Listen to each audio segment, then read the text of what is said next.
Okay, I think I'm live. I am indeed. Welcome back, everybody, to some live day trading, scalping the Nasdaq on the New York Open. Let me get some screens up. First things first. Voila. How's everyone doing? I already see in the chat. Thomas is here. Hi, Sam. Hi, everyone. Hi, Thomas. How are you, my friend? Hope you're well. We are a minute, not even a minute, 15 seconds away from the Open. We do have some news coming out today as well. ISM manufacturing at 3 p.m. my time. So I am going to obviously mark that out so I don't miss it. I'm good. It's snowing here in Paris. Oh, lovely. Lovely. It's not quite snowing here in London. It's kind of a little bit like snow. Icy, I would say.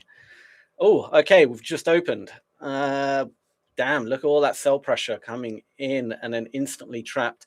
I do think this is going to be potentially a reversal here for a scalp trade down, but I'm just trying to see the order flow. It's happening so quick. It's very hard to actually catch. I'm just going to make this a bit bigger.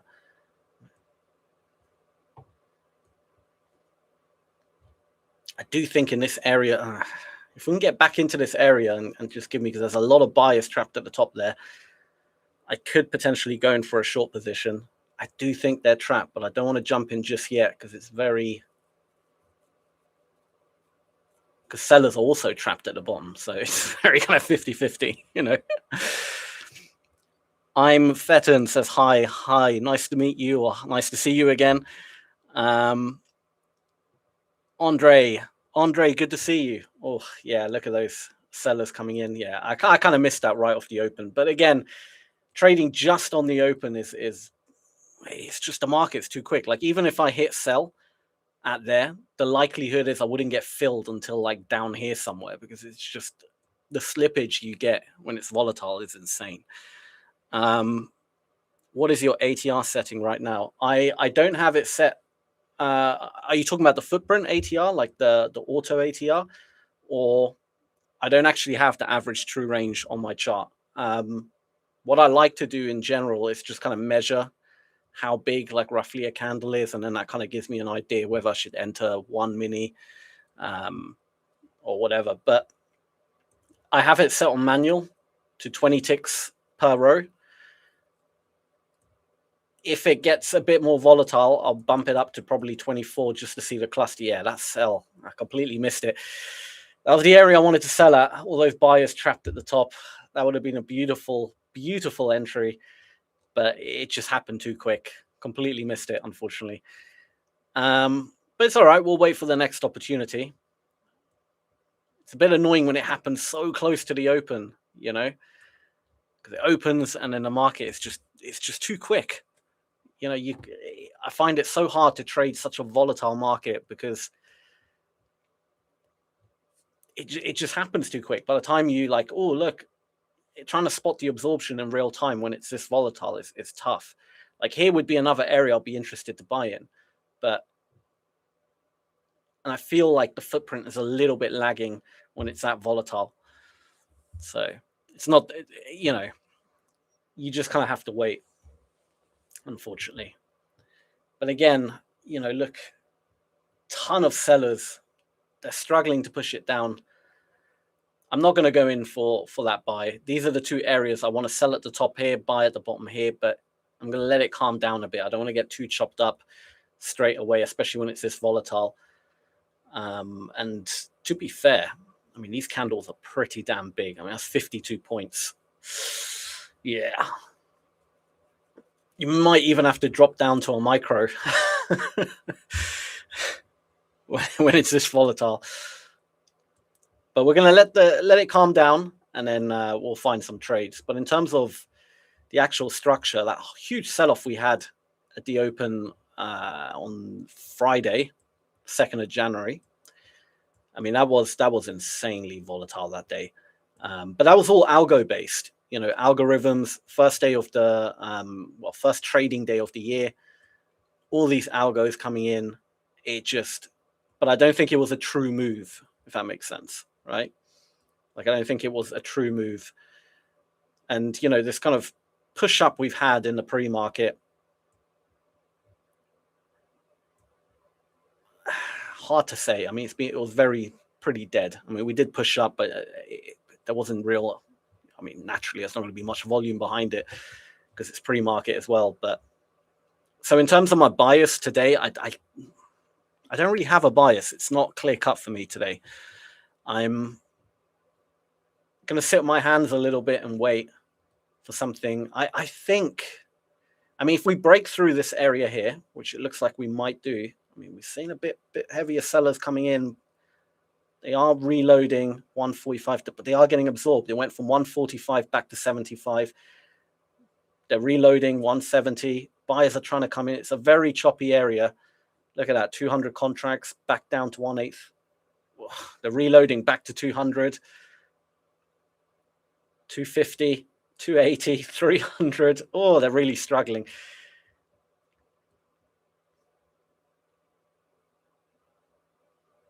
I see there's something in me that kind of wants to buy in a second, but it's still very choppy. And I feel like the sellers will, even if we drift up a little bit, the sellers are just going to pound on the contracts and push it down. So I don't want to front run it yet. I'm going to give it a bit of time. Let the big boys battle it out, as I say. Yeah, see, the sellers are just, again, they're pounding on the contracts. They're really adamant to push this market down right now. Good morning, Trina. Good morning. Good to see you. And there we go. We just broke through. All right. Good. Let's see. And also, we have that news in 24 minutes. I mean, you can definitely still get a trade in before, but, you know, it'll be our luck today that the trade appears like a few minutes before the news. And then, shit, I can't enter now. That will be our luck today.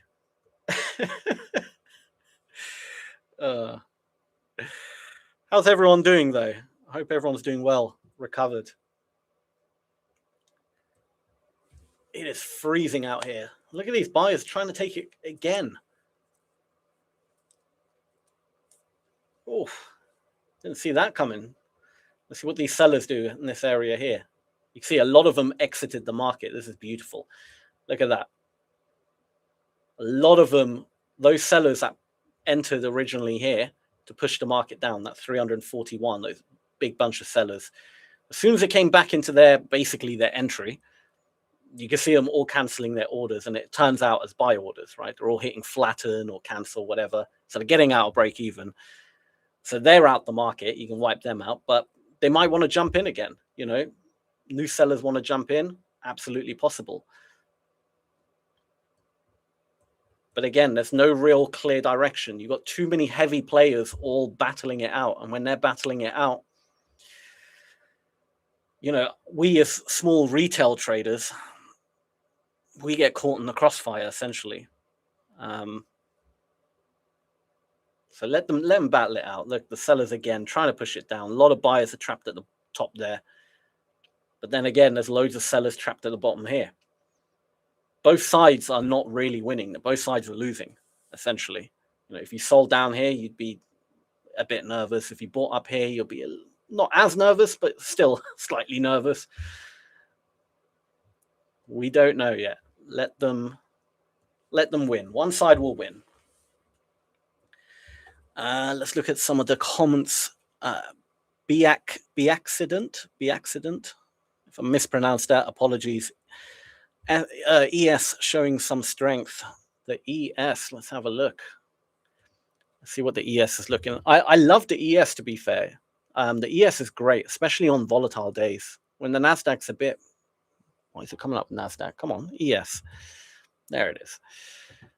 Oh yeah, the ES is different to the Nasdaq. You're absolutely right. We can have a look at the ES's footprint. Let me just go back to the NQ real quick. Yeah, very different. You're right. See, the ES's footprint is actually a lot nicer to trade than the Nasdaq, because there's more volume in the ES. So whenever you see clusters of like around 1,000 on the ES, that's kind of the trigger point in my head. With the Nasdaq, there's a bit more of a smaller range. Let me just show you guys while they battle it out in this area. And of course, we have news coming out, so the volume will die off. It might not look like it's dying off, but that's a lot of people then exiting the market before the news. But essentially, it might die off. But if we go to the ES real quick, have a look at the ES's footprint. The numbers are just okay. I gotta just adjust the tick size. 16 might be a bit too big still. Yeah, way too big. Let's do 8.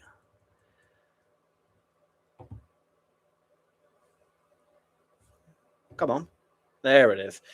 Even 8 is quite big for the ES because obviously it moves so little in comparison to the Nasdaq. But it's greater per point. So look at that volume. Like when you see 1,000, that's like the sweet spot for the ES.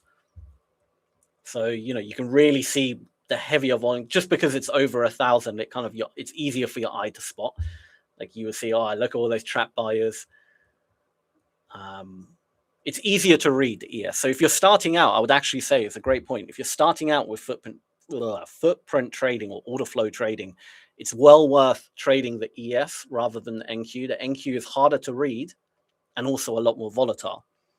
So 100% with the NQ, jump to micros, especially if you've got, I would say even if of a 150 account, good to probably do micros. Because on most prop firms, at least with Ola Prime, you know, the maximum loss is 4.5 on a 150. You'd be surprised on NQ, even if you just do one mini, you can lose 4.5 very quickly on a do you know what I mean? On a volatile day. It doesn't take much. But with micros, you can easier kind of manage the trade as well. You can add, you know, you can enter with like 3 micros or 2 micros. And then if the trade is looking good, you can add another 2 and you can kind of, you know, ride the trend a bit better. But yeah, let's jump back to the NQ real quick. ES is great to trade. Now just got to adjust the tick size. All right. I've been waiting for this live. Noir Bear says, please stream every day. I plan on streaming every trading day. If I'm ever not going to trade on one day, I'll let everyone know. You know, if there's like, for whatever reason, I can't trade, if I'm, I don't know, you know, whatever. if for whatever reason I'm not trading, I'll let people know. So don't worry. But if otherwise, like if there's no story on my Instagram or no kind of post on YouTube or anything like that saying I'm not trading, expect me to trade on that day. All right. How about gold with footprint? Gold isn't that great. I'll be honest. Gold, in terms of like trading, if you're going to trade the futures and do footprint trading, the best instruments to trade are the indices, right? So NQ, ES, and YM, the Dow, right? Just because they all, like majority of the volume of the whole global market goes through the one exchange, CME, right? You don't really have that much. It's not really traded heavily elsewhere, if that makes sense, right? But with gold, gold is actually traded. You don't see the full picture with gold. Like the futures instrument on gold is GC. It's on COMEX, which is basically the same. But if you look at like the numbers, they're not very big. Very hard to trade when the range could be anywhere from like 3 to a high-end range of maybe 60. Let's see. Yeah, 60 seems to be like the biggest number I can spot, 72 there. But when they're all 84, I missed up there. But let's just say the range is anywhere from like 5 to 80. It's a lot harder for it to, you know, pop out in your eyes to see. Just because it's not that much of a range. Is therefore 50 a decent number? It's kind of like, yeah, it could be small, could be big. It hasn't got a great range. And also gold is you know, it's a physical asset as well. So many things affect its price. It's harder to trade. You'll find the footprint is not as accurate on gold than it is on ES or NQ. Same with like Bitcoin. Bitcoin's actually even worse. And the reason for that is, what am I doing? NQ. Is, well, all the volume data is actually available on Bitcoin, but you have so many exchanges trading Bitcoin, right? You got Coinbase, Kraken, Binance, and they all have their own volume data. So unless you're somehow getting all the data from all the crypto exchanges and pooling them up into one, if you've got some program that does that, as far as I'm aware, that program doesn't exist. It might do, but I don't think it does.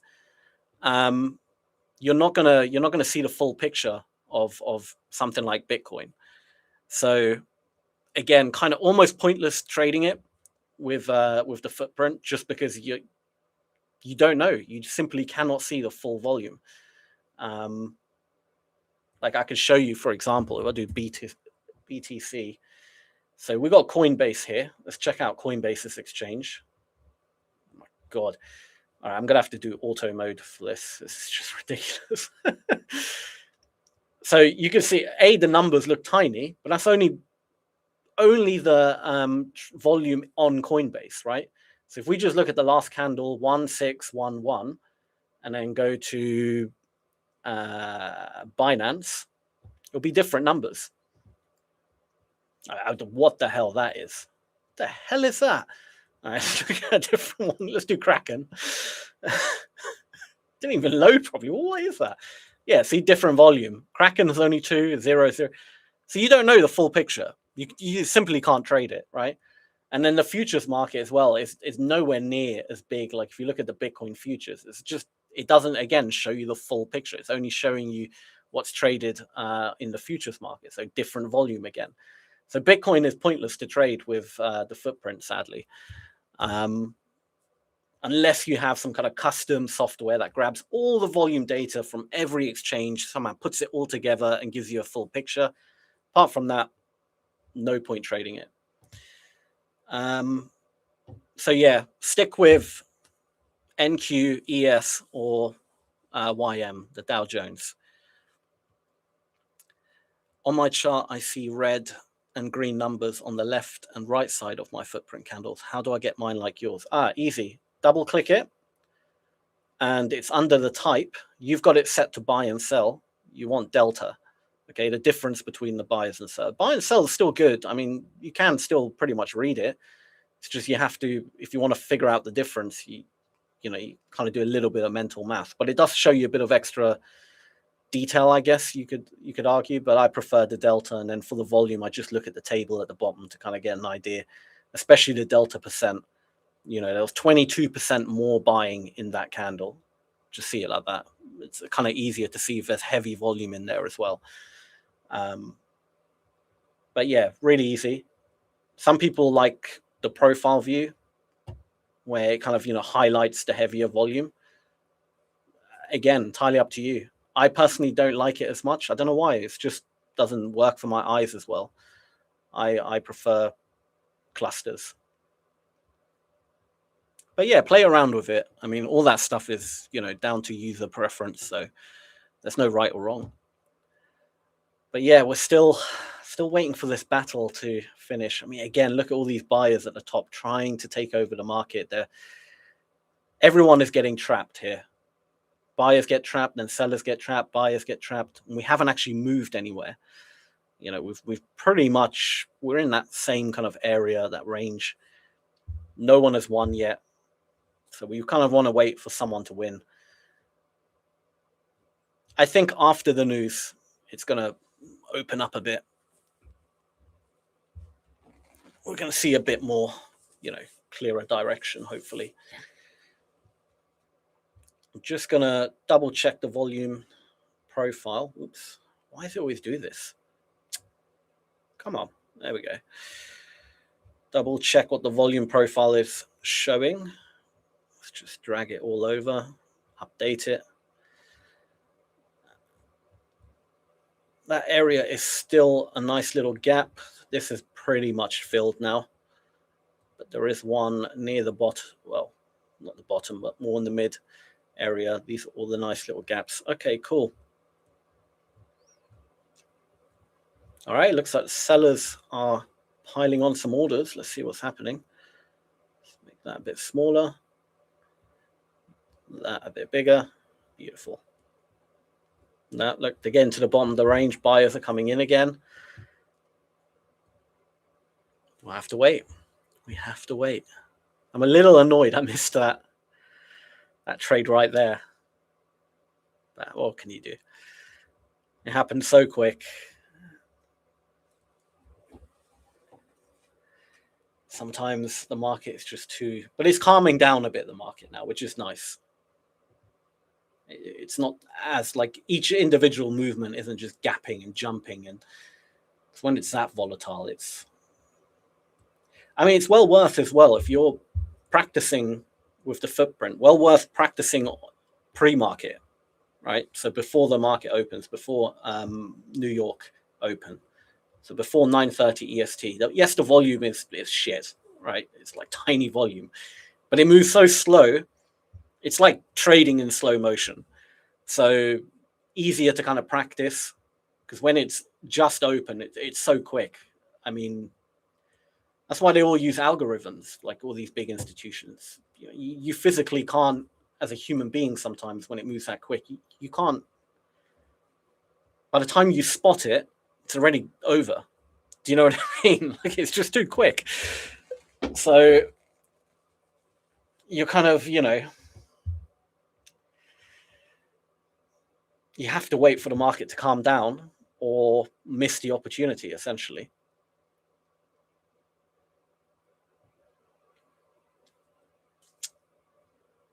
Come on now.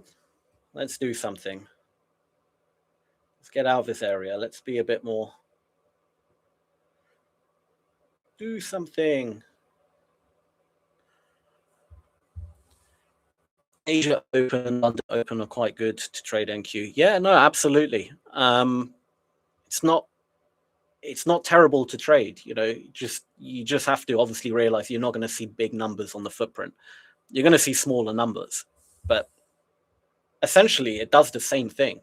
If we go over while it's still, this battle's going on and there's nothing here yet, if I go over to pre-market and just make it a bit bigger, and I'm on auto, let's do, say, maybe 16 to get a bit, yeah, that looks a bit better. All right, you just have to realize obviously the volume is going to be smaller numbers. Use that as kind of, you'll obviously draw out your areas where you're expecting something to happen, highs, lows, whatever, right? Same principles. And then you're just looking for what is kind of a bigger number in this sort of area, bigger clusters. I would say anything maybe 50 would be considered quite big, maybe even like 30 or 40. Yeah, 30 seems a bit bigger, like the numbers are quite small. So you're seeing, okay, bit of sell pressure came in, struggled, again struggled, we start trading above. You can do the same thing, but in slow motion, and that kind of helps you practice. So don't be afraid to trade pre-market. Again, heavier sellers coming in, failing to push it down, buyers starting to come in, sellers still trying to push it, but the buyers are trading above them. All right, jump it. Oh, 109 even there. Look at that. Bit of a bigger number. Jump in, get out when the same thing happens. But it moves so slow, you can kind of practice, because you can't really backtest with the footprint. There's no replay option. And looking at the data just once it's closed doesn't always give you the full picture, because you really do want to see what's happening in real time. We're at 115, 129, more sellers came in, 130, they're still pushing it down. Good, these sellers are effective. Oh, big buyers went from 50, minus 50, back to 3, 22 buyers coming in. You want to track that in real time, So, yeah.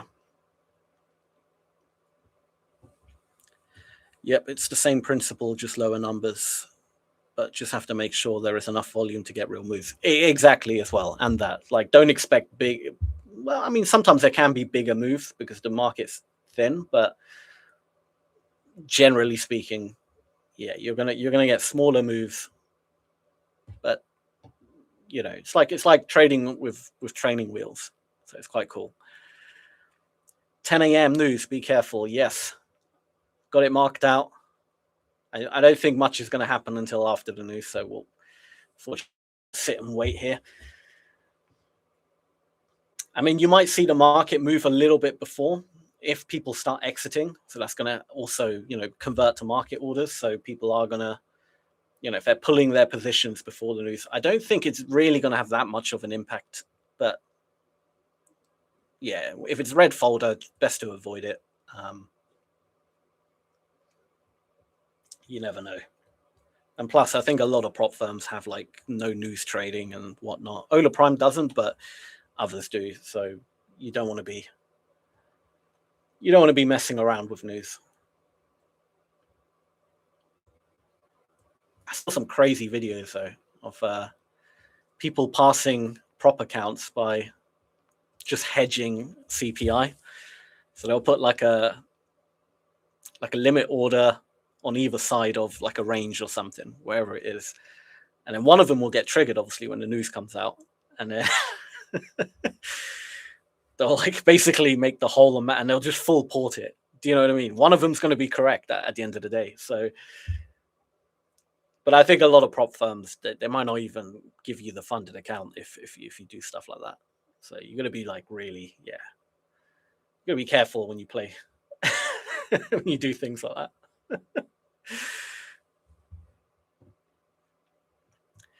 All right, come on now.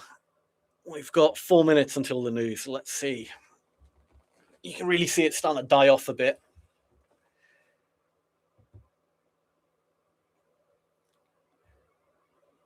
Yeah, but we haven't really gone anywhere.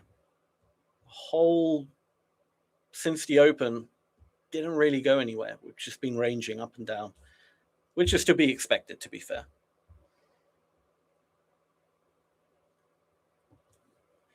I'm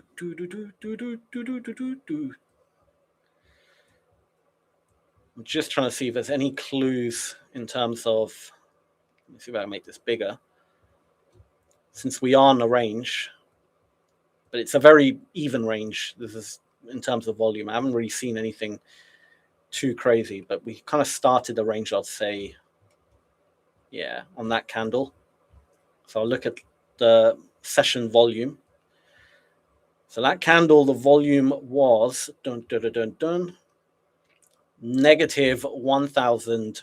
Sorry, not just that candle's volume. The cumulative delta was negative 1,210, and at the moment we are at negative 263. So there's been an extra 1,000 buy contracts in this little range, and we haven't really pushed it up either. So if I'm going to have to side with a market, one side of the market, I'm going to be more inclined to sell now than buy, just based on who is more efficient. It seems in terms of getting, you know, pushing the market, the sellers are more efficient than the buyers. But that can change very quickly, especially, you know, before news. So news can just completely reverse that. It doesn't matter. But as it stands right now, since we haven't really gone anywhere, we've just gone sideways. And there's been, in this whole range, there's been an extra 1,000 buy contracts, then, you know, an extra 1,000 buy contracts. And we still haven't really moved anywhere. I'm going to be more inclined to side with the sellers at this moment in time.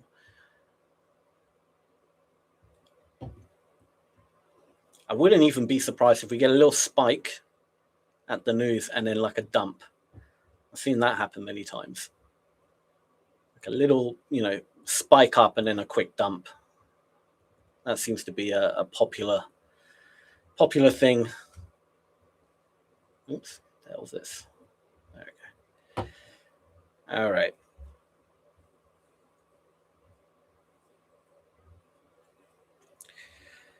What's your average risk reward usually? Honestly, my average risk reward is about 1-to-1. It's a little bit better, but on average, it's about 1-to-1. Because the way I trade, like obviously I wouldn't take a trade if I could see that the risk reward is not going to be good, right? Like I wouldn't, let's just hypothetically real quick before the news comes out, you know, if I wanted to take a short here, right, I wouldn't short here, have my stop, you know, up here, but target, you know, this, like that wouldn't make no sense. If I could see the risk rewards off, obviously I'm not taking it, right? But sorry, but the reason the risk rewards is about one-to-one is because I have many trades where I enter, and because I kind of front run a lot of the time, and it just doesn't, I don't believe it's going to do what I want it to do. I'll get out maybe at break even, maybe a little bit in profit, maybe a little bit of a loss, like just those kind of, I call them failed trades where you haven't really won, you haven't really lost, not much has happened, but it didn't really, you kind of lost faith in the trade at some point and you decided to get out because you saw something that you didn't like. So that kind of messes up a lot of those stats. But on like decent trades that actually do play out, whether they hit my stop or take profit, then of course my risk reward is usually a lot better. Okay, so we had the news. Sorry, I just got a message. It's nothing important. All right, get rid of this blue line. Let's see if we can wake up. Let's see. And still, now look at the cumulative session volume. We're now in the positive, so even more buyers are coming in. They're still struggling to push it down. I mean, push it up. If I see a bit of sell pressure come in, I might, you know what, I'm going in for a short now. I think this might be the, finally it's ready to break out this range. I set my TP. I don't know what's going on. Why is it? Come on. Ah, there it is. Now, I'm going to have a stop a little bit above this 157 where those sellers came in. So 616, I think, is okay. 6. Oh my God, that's far away. I don't like that, actually. I don't want to have a $700 stop. All right, we're at the bottom of the range. If I then see any absorption, I'll get out manually. That's shocked me. I didn't realize I was that far away. All right, well, we're already up above there. So let's see. Buyers are coming in. It's absolutely fine. Where is it? 61625. Yeah, that is about right. If I get stopped, that's fine. Okay, we'll jump back in if I see. We're still in this range, unfortunately. I thought the sellers might take it here, but they're not ready yet.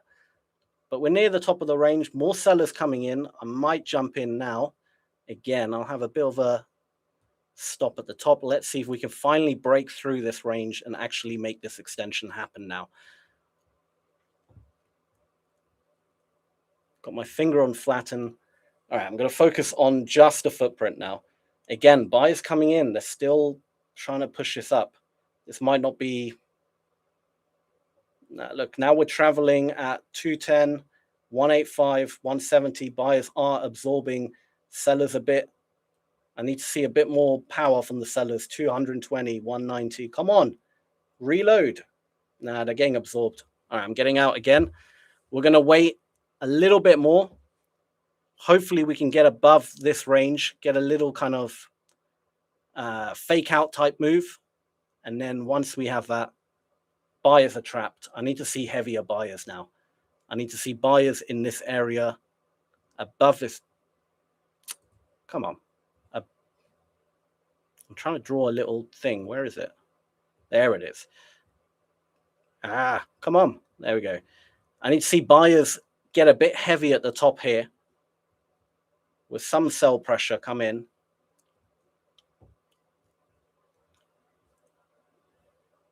Here it is. Come on. Just poke up above that range. Give me a little fake out. Give me a fake out. Come on. Come on. Come on. Come on. Come on. A little bit more. I want to see breakout buyers jump in and get trapped. Come on. come on.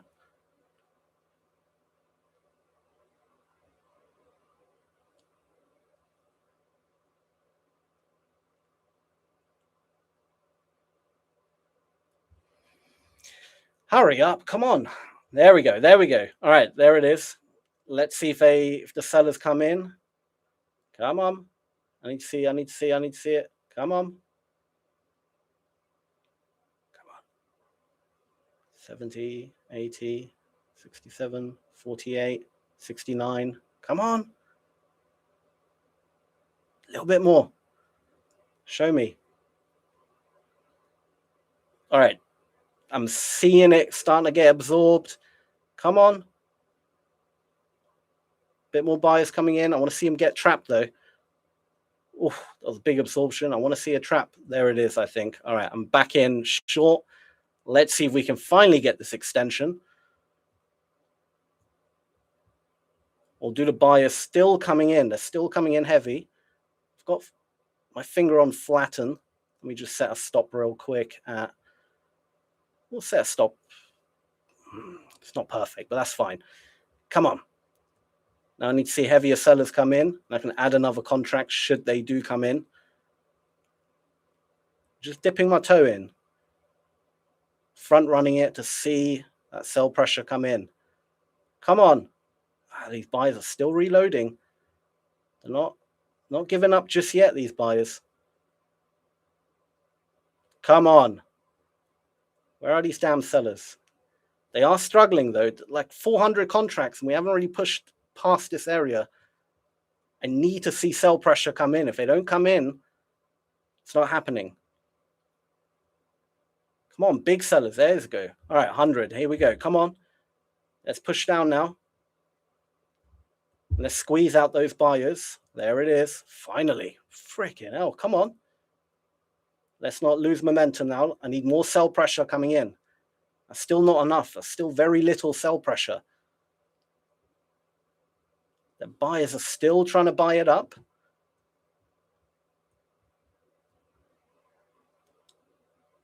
He keeps messaging me. Oh, leave me alone. Sorry, my phone's blowing up. Let me actually flip my phone down because I can see my screen keep lighting up and it's distracting me a little bit. Come on now. 120, 110. Come on. You've got this. Come on, sellers. Don't be bullied now. Keep adding on the pressure. Keep adding on the pressure. Come on. It's still very choppy. The buyers are still not trying to give up here.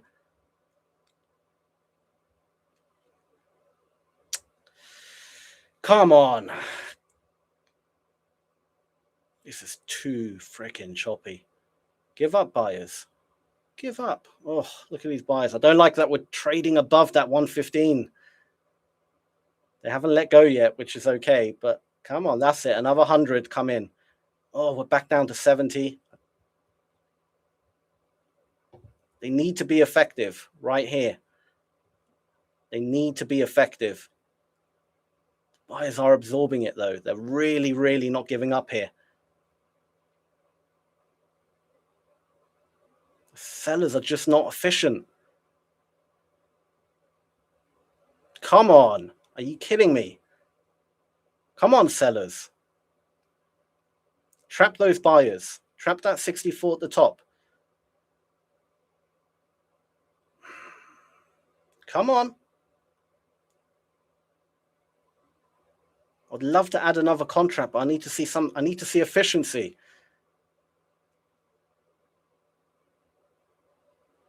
$39, $49, $37, $41, $40, $47. This is small numbers, nothing major yet. Come on. Just give me like 200 contracts. It's such a battle here. Such a battle. These sellers are just failing to push it down. Look at that. 100 buyers came in.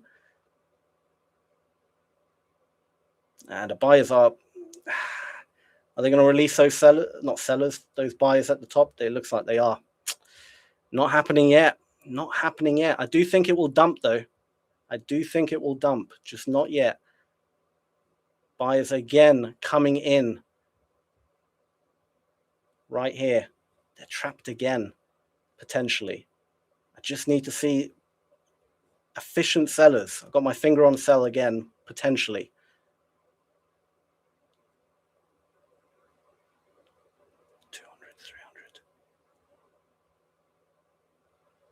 That's not bad. That is 200. I can have a stop right at the top there. All right, I'm jumping in again. Stop at the top. I need to, because the moment those sellers become efficient, I'm piling on the contracts. We're not piling on. I mean, that's a bit of a big word, but I'm putting in a lot more volume. Come on. Soon as I see efficient sellers, because this has potential to dump hard. What are we at? We're at over 1,000 buy contracts on the session volume. Sorry, the cumulative delta. That's a lot of buy pressure that's essentially hasn't really gotten out of this area. The moment it's basically big absorption, right? If there's an extra 2,000 buy contracts now in the market and they haven't really gone up, there's some big entity in this area in the order book somewhere, right? On this side of the order book, there's a bit of sell pressure that's absorbing all the buy contracts right now to build up a big order.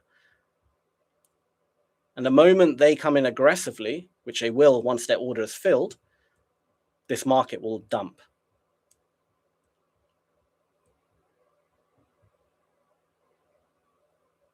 Come on. We've got a little bit of better sell pressure, but they're still aggressive buyers in the market. Keeping this market. Let's just make this a bit bigger. I really don't like that 169. What's this blue line? I can't remember what that was for. I don't like. We need to get below this 171. Again, that's not a good sign. The fact that we're trading above the majority of the aggression on the sell side is not good for us.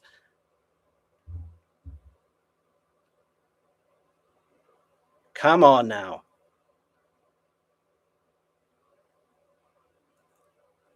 Sellers, where the hell are you?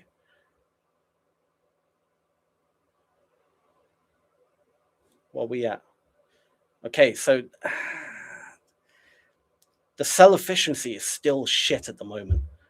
If you look just at the last 3 candles, majority sell volume, we're struggling to push it down. They're not ready yet. And look at that, 148. Is this finally the move? There's a bit of aggression coming in. Can we break below here and flood this market down and squeeze out all those buyers? Come on, don't fail. They get absorbed at the bottom as well. 24, 38, 59. Reload, good. Back down to 20.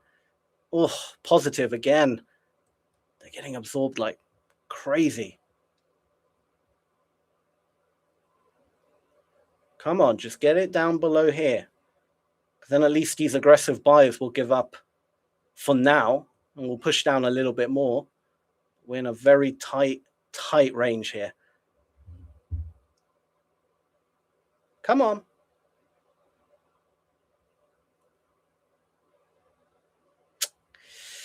Come on.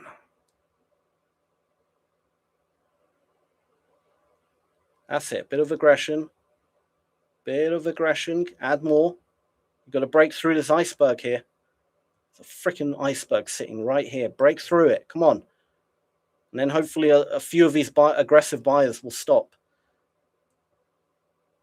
And they'll turn into aggressive sellers, or these buyers who are in the market right now will exit. And that will cause a chain reaction. But right now it's just aggression from both sides.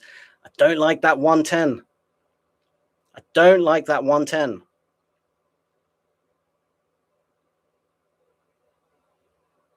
Come on now. Look at that, 120 on the buy side. They're not getting absorbed as heavy, but they are actually, they're getting absorbed quite a bit now. 20, back down to 1. There is definitely a big seller absorbing all these buyers. There's a big institution hoovering up all the aggressive buyers. But I have no clue how big their order is. Their order could be 1,000 contracts, 5,000 contracts. We just don't know because it's an iceberg. It's hidden within the order book. But once their order is filled, because they're basically accumulating, that's why price is not going anywhere. They're accumulating as many aggressive buyers as they can to fill a big sell order. And in a moment their order is filled, they'll add aggression into the market and manipulate it down. That's essentially all they do. But this could be, you know, 5,000 contracts, could be 10,000. We have no idea. So it could take 5 minutes, 10 minutes, 20 minutes. Doesn't really matter, but they want as many aggressive buyers in the market to fill their order. And we're trying to catch their move. All right, look, 240 again.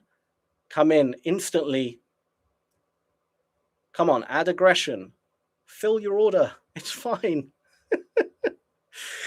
Look at that, 140. There it is. Come on, let's break below here now.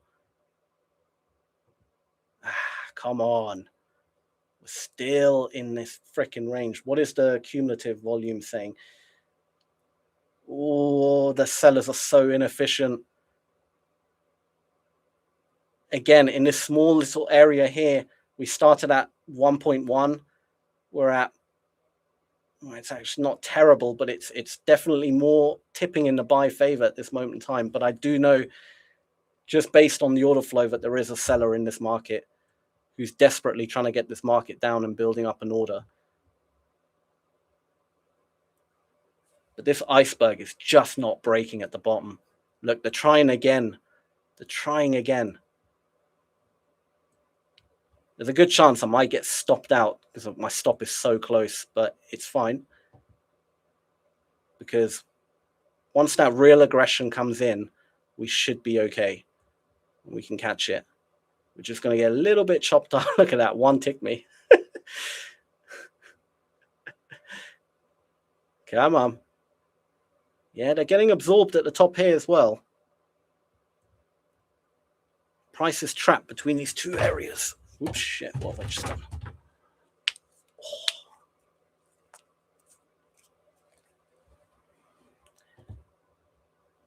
Oh. Come on, big seller, where are you? Surely your order is filled. How many freaking contracts have you just hoovered up?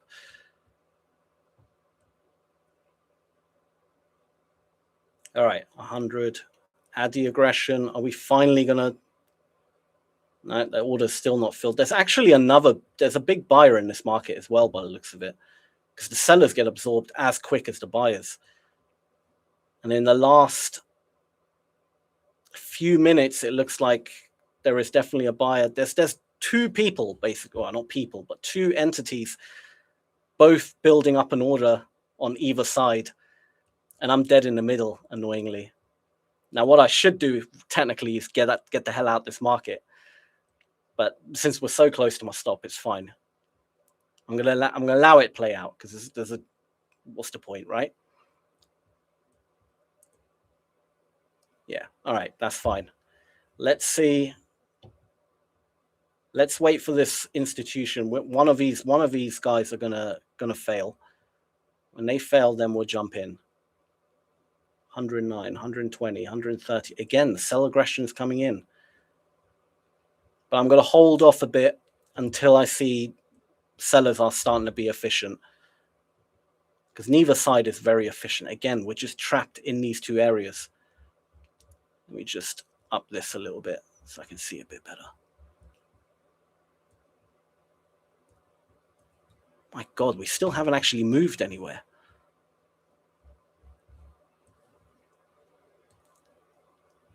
That can move up there.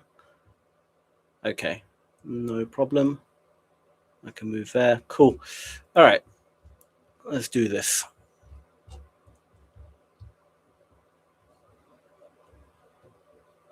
All right, let's move this. Oh man, so many comments. Sorry, I haven't looked at the chat since I was staring at the order flow, but give me 2 seconds, everyone. I'll get onto the chat in a moment. I can see where the last message I saw was.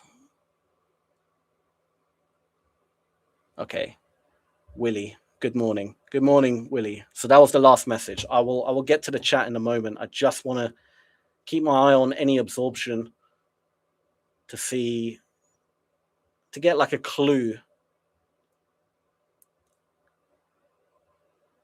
This is a choppy range. But someone's going to fail here. Sellers, again, they're becoming inefficient now. I can get rid of that area. Actually, no, I'll keep it on the chart. It's fine. It's not a big deal. What's the session? Session CBD. So slowly buyers are, they're inefficient as well.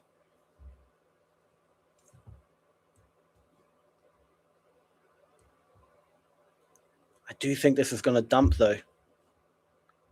There's still a ton more buy volume in the market than there is sell volume. Just got to wait for this order to be filled. Come on.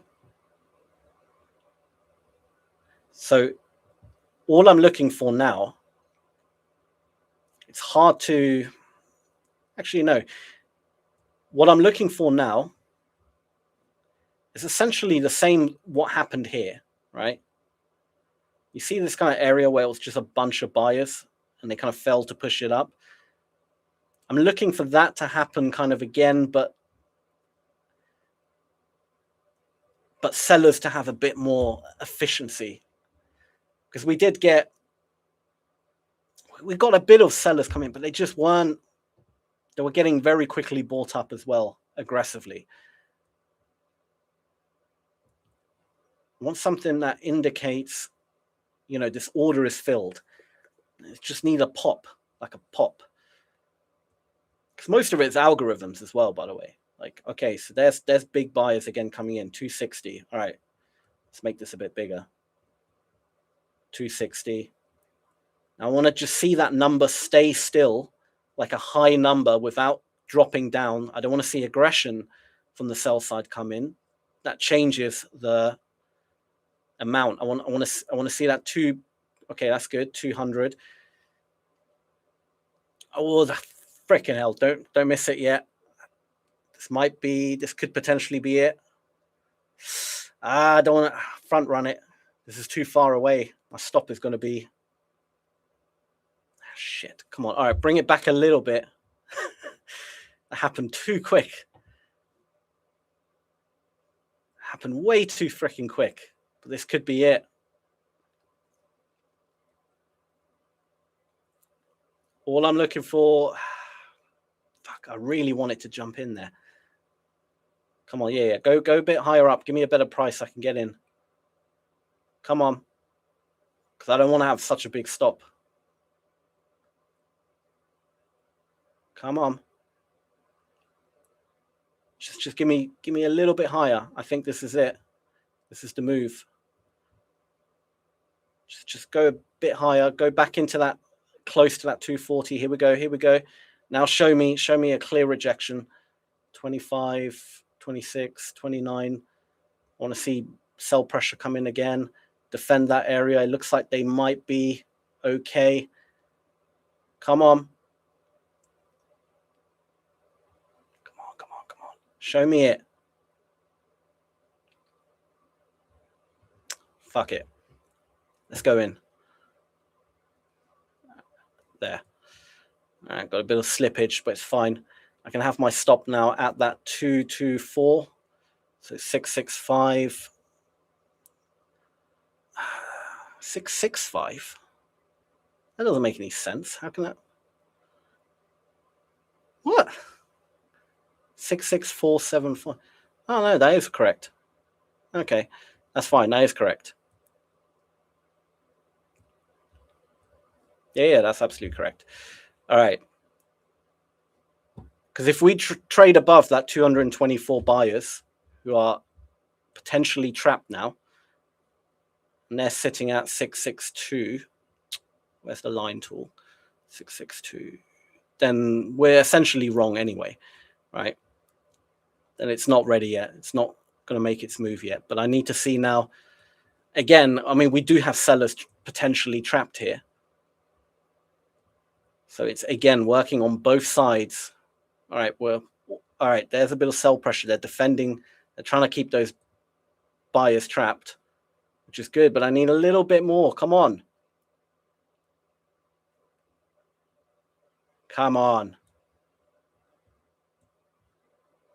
Let me set this to, well, it doesn't really matter. I can set it later. Come on. Any second. These sellers they've lost all aggression. Come on. Don't release those buyers.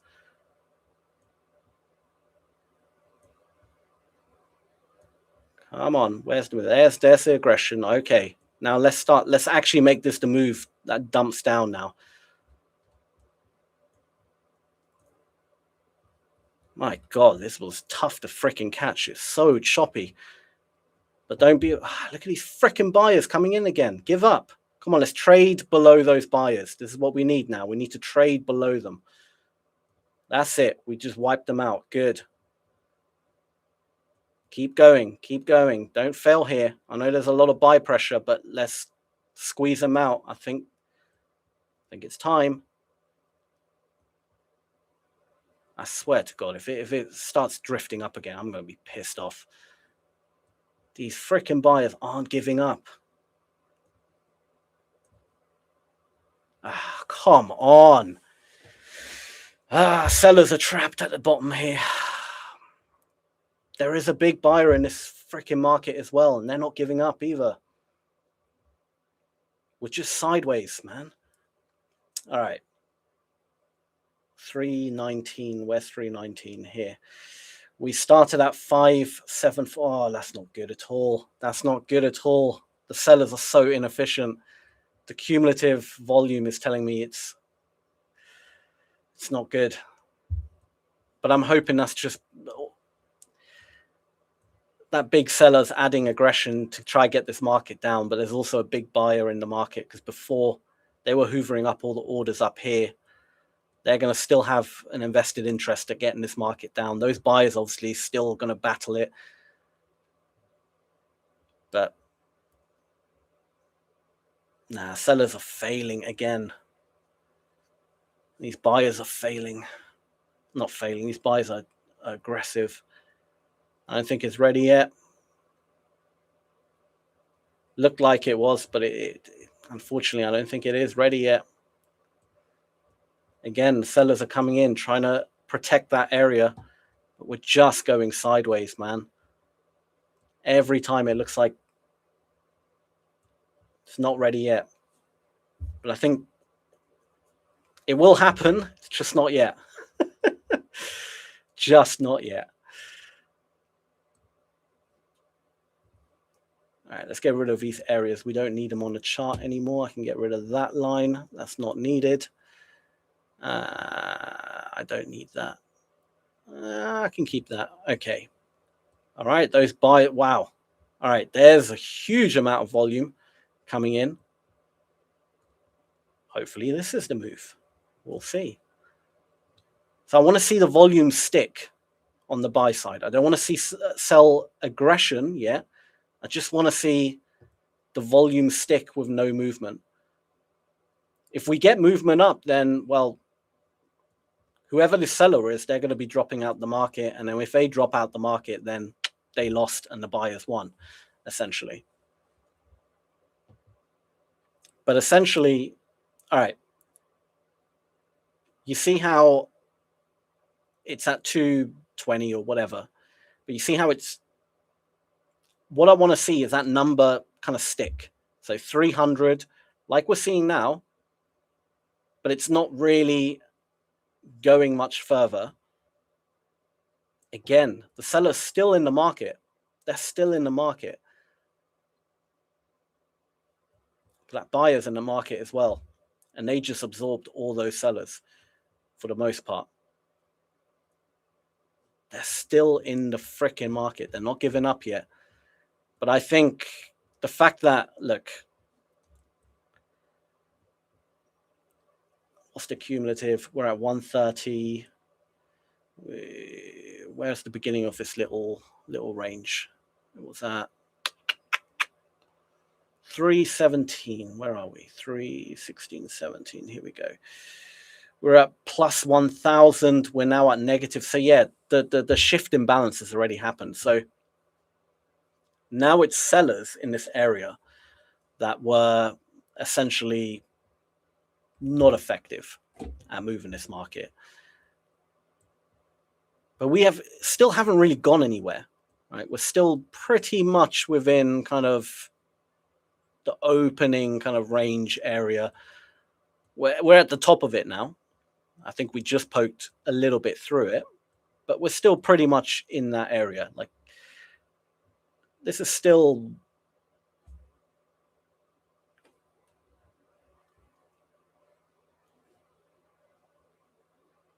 what happened there? I think I missed something. No. Yeah, like I was saying, we're still very much in that kind of,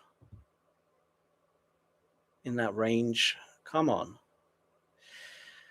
You see, I want to short it again, but the sellers aren't effective yet. And the buyers, we're not trading below those buyers, so I don't want to short it just yet. But what I do like is the fact that these buyers just failed to push it up.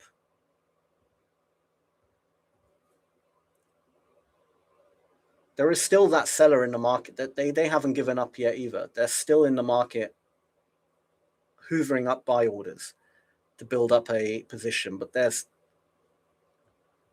whoops, what the hell's going on? What have I done? There it is. They're still in the market, but I think 150, 170, 169. Yeah, they've just moved the iceberg higher up.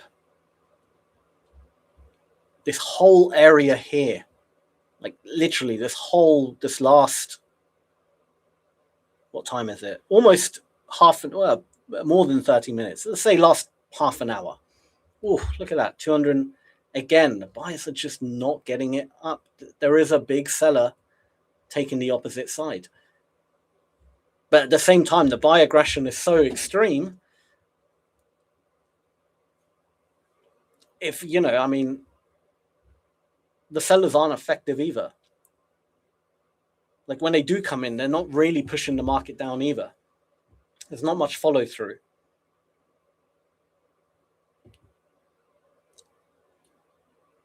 So all we have now is an institutional seller in the order book who's placed a, God knows how big of an order, right? In this whole kind of ranged area here. This whole area here, they're just placing a ton of orders, right, in the order book.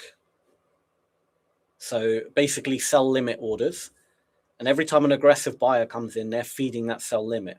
That's why the market, despite all the buy volume, it's not just firing up, right? Because there's something on the other side holding it back constantly. But the buyers keep coming in, keep coming in, keep coming in, keep coming in, keep coming in. And it's just trickling up. But there is still getting absorbed on the other side. Now, God knows how big this order is. I really, like, this is a big freaking order, though. This isn't a small order. Because when we were going down, we weren't really seeing the same, like there was obviously institutional buyers. There's going to be institutional buyers and sellers on both sides. Like they're always existing, right? They're always in the market with their algorithms and stuff. But there was a bigger institutional seller in the market. Now, that doesn't mean that they're going to be correct. Of course not. Like, institutions lose all the time. You'd be surprised. Like, you'd be shocked, actually, how often institutions lose. They lose a lot. But when they're right, they're right. Like, they really, they pile it on, right? because it is essentially, you know, who's got more, not more money, but who wants it more. Because they all have a lot of money. They have a lot of money that, you know, they can somewhat affect the market, but it's who wants it more, who's more desperate. And when someone's really desperate, they'll keep, not full porting, because that's not really a thing, but they'll, you know, keep adding more and more. And then someone's going to call each other's bluff and give up and cut their losses. And then the market just pops. When that pop happens, that's kind of what you want to catch, obviously, but it can happen so quick. Like, again, look, now we're seeing buyers are being inefficient, right? But we're still not going anywhere. Still not going anywhere.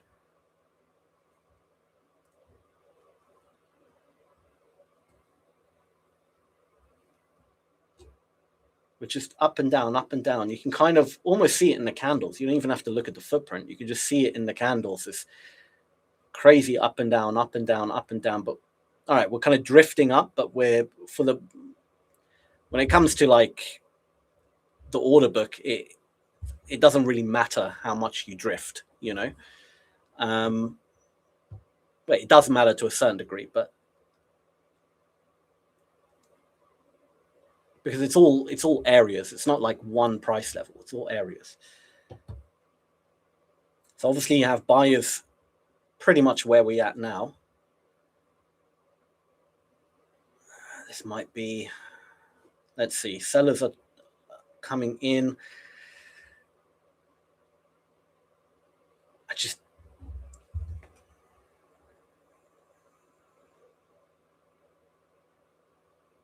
don't want to miss it, but at the same time, I want to make sure.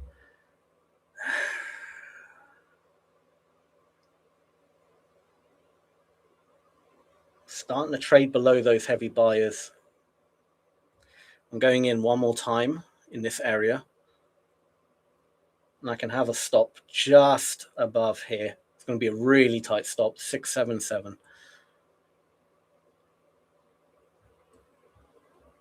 Okay. I don't want to miss this dump when it happens, because they're going to clear out all these buyers. We can keep it down there. All right, come on. My stop is super, super tight. There's a very, you know, you can easily get wicked out. But again, if we travel above it, then it's not ready yet. It's not going to happen yet. But yeah, you see, buyers are still trying to fight it. They're still fighting these sellers, or this seller. They're still getting absorbed, though. The order is still being built. Yeah, 9,800, back down to 90, 80. It's still being built. It still hasn't been filled, essentially. Freaking hell, how big is this order, man?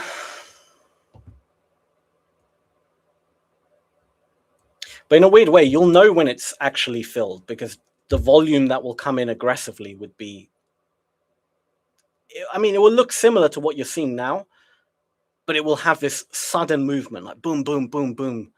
And it will really, like, it will move quick, you know? See, right now we're seeing that aggression, but we're not really moving quick. All right, a little bit of speed is being caught up now, but again, you've got all these little areas here where there's got pockets of all these buyers probably trying to defend, but we're not moving quick. We're not moving efficiently yet. We're still being kind of, you know, push back. The aggression comes in, but it's just starting to fail a bit. But the only reason I'm betting on the sellers at this moment in time is just because of the size of. I'm gonna guess that this institution that's building up the sell order is probably the biggest player in the market right now. They can be overwhelmed, of course, but they're still buying. Even when we broke above here, they were still selling and taking the opposite side of the trade. They weren't giving up yet. If they're still not giving up, I mean, who knows where they're going to give up, right? But we can still drift annoyingly. But they haven't really come in. They haven't finished yet. They haven't finished yet. Come on. I just want that pop now. an aggressive pop, and then we just get this boom, and that will be beautiful. Then that will shock all the buyers. All the buyers will quickly be boom, boom, boom, exiting.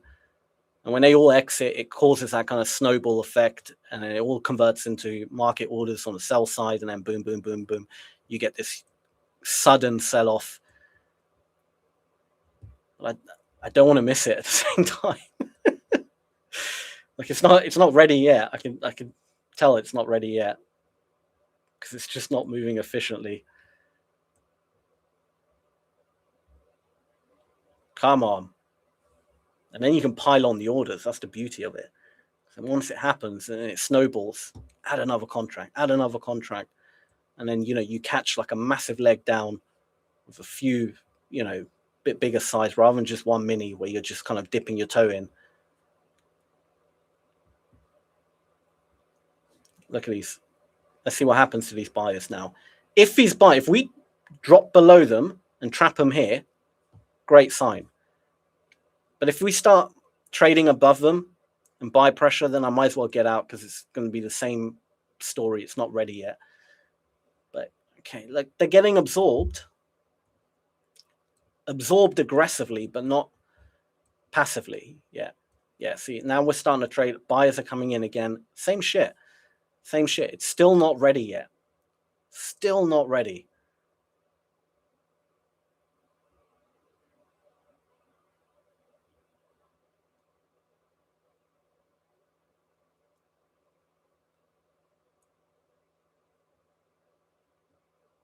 They're still building up this order.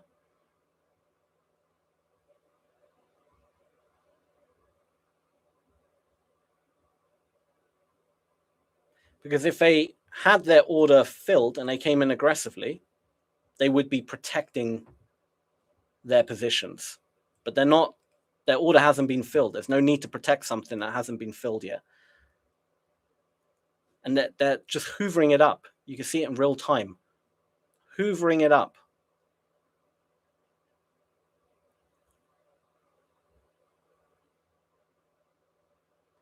And what you see is obviously when they do go in aggressively, they need to find the liquidity as well to match their aggressive order, right? So you'll see at some point like a spike in the upward direction and then kind of like a very quick move down. Similar to what we just had here, actually. But it's usually a lot quicker. Like you would have like a spike of buyers that fill the sell side aggressive order. Actually, this could have been it, but it happened a bit slow. Normally it's quicker than that. So I'm not entirely sure that was it. Normally it's like more like happens in like a couple of seconds. This was a bit of a slow motion type thing, so I don't think that's it, and that's why we're getting absorbed again.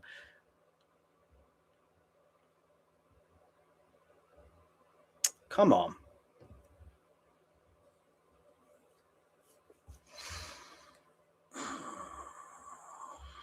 Where are we at in terms of the volume footprint?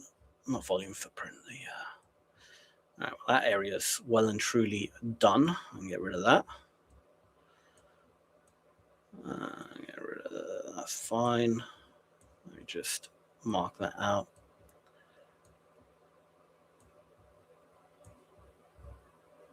I'll tell you what, the amount of times though, I've seen stuff like this happen, and then you just give up. You're like, you know what, I'm done. And then the move happens. Like the amount of times I'll be like in a trade like this, being chopped up a bit because I'm seeing this big build up. Now I think, it's not going to happen yet. And I get out, and then the move freaking happens like a minute later. And then I'm just like, nah. Because there's no way of knowing when the move's going to happen. It can happen now. It can happen in 2 minutes. It can happen in 5 minutes. You just don't know until it happens, because it's an instant. They will literally drop a big order aggressively and boom, the market will go. It's no more, no passive kind of selling, because this is all passive at the moment.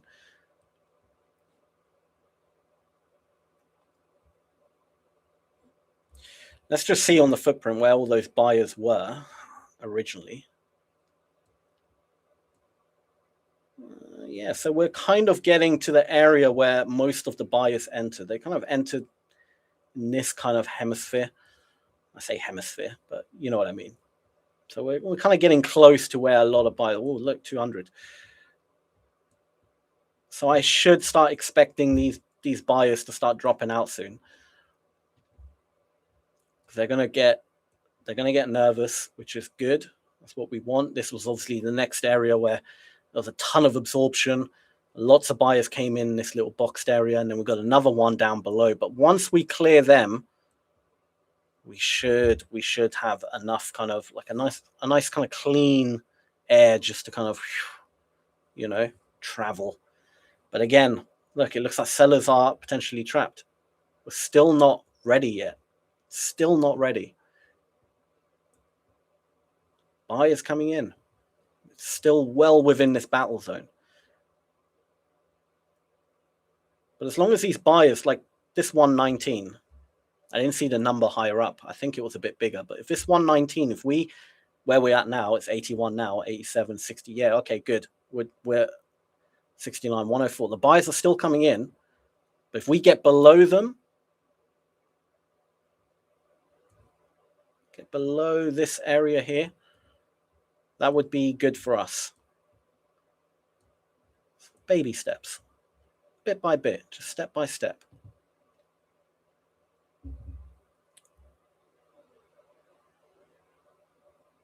Come on, get below them.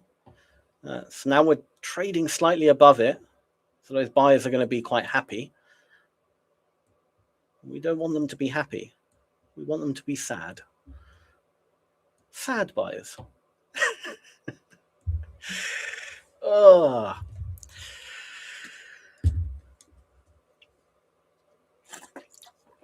Damn, the chat. There's so many messages. I will get to all the messages. I promise I will. But I have to kind of keep my eye on this. Maybe I'll get a moderator or something as well. Let me know if that's something. I don't know. Do people do that? I think people do that. Come on, these buyers are getting effective, man. Oh, look at that, 140. Let's travel below them. Come on, don't fail here now. Keep them up. That's it. Like I want to see the number stay still. I don't want. Actually, no. At this point, I do want the number to drop down. I want aggression from the sell side. I don't want any more passive sellers. I'm sick and tired of passive sellers because they don't actually move the market down. But when you see a lot of passive sellers, you know that there's absorption, big amounts of absorption. And then the next bit of aggression is most likely that same institution that built up their sell order. But I have to say, like, there's a lot of buyers in this market. It's not clean cut in terms of, oh, look. Because sometimes, not all the time, but if I had to put a percentage on it, I'd say maybe like 60% of the time, the market, you will have like a clean cut kind of, where people agree. Do you know what I mean? There'll be a kind of, it's hard to explain. There'll be like a clean cut big fish or a big whale in the market. And then there'll be a bunch of like smaller kind of players. And the whale just kind of, boom, destroys everyone in its path, right? Today, there is that kind of, you know, you can see size from both ends. There's a lot of big buyers, there's big sellers. They're all just battling it out. There is definitely, I would say the biggest player is definitely a seller, hoovering up so many buy orders up here, ridiculous amounts. There's definitely a big seller is the biggest person in the game. in this moment in time, but that doesn't necessarily mean they're going to win, only because they're the biggest people absorbing right now. They can fail, like, absolutely. Hell, BlackRock can fail, BlackRock lose money in the markets all the time on trades. They're like the biggest of the big, right? They're huge. I'm not saying this is BlackRock, of course not. They're all into their quants and whatnot. They're all doing their high frequency stuff. That's a whole nother level. But in terms of like speculative traders, there's probably a few big hedge funds or whatever. There's obviously one entity right now that's just wanting to absorb as much as they can because they want to build up a huge order. And another issue is that you've got to remember, only because they're building up an order right now doesn't mean this order is going to be for a short-term move. This could be a long-term projection, right? They could have, oh yeah, we think, and when I say long-term, I mean longer term than what we would trade as day traders, right? They could have they could be instructed, look, we need to short 300 million worth of NQ because we believe by next week NQ will be trading at 24 something, I don't know, whatever, right? They'll, for whatever reason, they're analysts, so they're just trying to drip feed as much as they can. So they're just building up to match that order. Doesn't mean it's going to happen right away. This is another thing. So sometimes when it lasts really long, it starts making you think, well, are these guys in it for a short-term move, or are they building up something bigger? And then it could just go sideways for one day, and then once their order is filled, then boom, 2 days later you have this huge sell-off, and everyone's like, and this is a really interesting thing, and it doesn't happen. It happens a lot, but like it's not something that happens like on a daily basis. You would see, if you see all of a sudden, and I think this happened, when did it happen? It happened a while back, a couple of months ago. I was live on Ola Prime TV at the time, right? We did live streaming. Now I'm just live on my own channel. Still work for Ola Prime, but I'm just on my own channel now. We stopped Ola Prime TV. But when I was live there was this one time, and it was like the absorption was just insane. I'm telling you, like it was just insane, like this on steroids, right? And all of a sudden, within like a couple of hours later, you just had the biggest dump the market. But you saw how many contracts were being absorbed on the buy side was just insane. And it was very similar to what you're seeing now, right, where the market is chugging up ever so slightly, but the volume was just madness, right? Really big volume, but it was going up, but just not going up smoothly. Like something was taking it the other side. And then it turned out that was when it did drop off. Look at that. Look at these buyers coming in. May have to get out and jump back in if needs be, because that is, let's see what happens here. 170. See if the sellers can finally just make this move, man. But anyway, back to the story.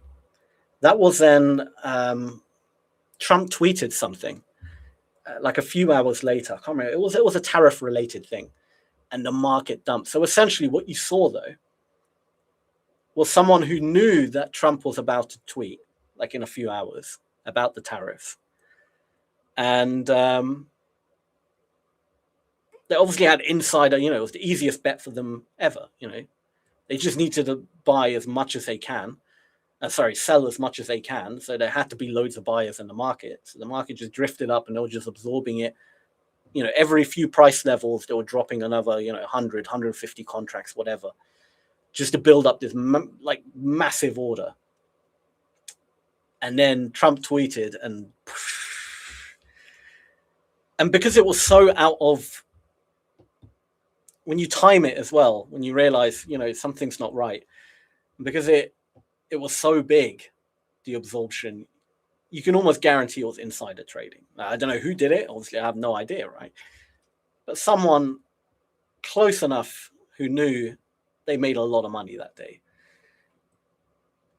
Now, insider trading obviously happens all the time, like all the time. So whenever you see really big absorption, it's worth also looking at any kind of, you know, potential news events that are coming up. Is there someone, do they know something we don't know, and they're building up a big order? Could be. Sometimes it is just based on, you know, they have a hunch, they think whatever reason it's going to go down, great. But other times they know something we don't know as retail traders. They have the right information. And so when you're seeing orders that are, you know, position sizes in the billions, you got to ask yourself, who is putting X amount of billion in the market, you know, essentially risking that, right? All right, they're not risking the billions, the position size of the billions, a bit different, but still they're risking, you know, a considerable amount of money. Who is doing that voluntarily based on what? Contracts traded? No. They know information that we don't know. Oh, this wasn't good. That was a little sweep there. That's not good. I don't like that.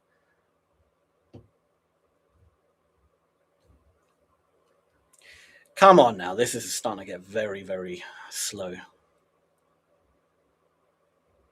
Can we get below those buys, or those buys going to be effective and we're going to make another move up and then another round of absorption before we potentially get the sell-off? I mean, we are at the point of control, so it's only natural you're going to see a lot of buyers jump in again, but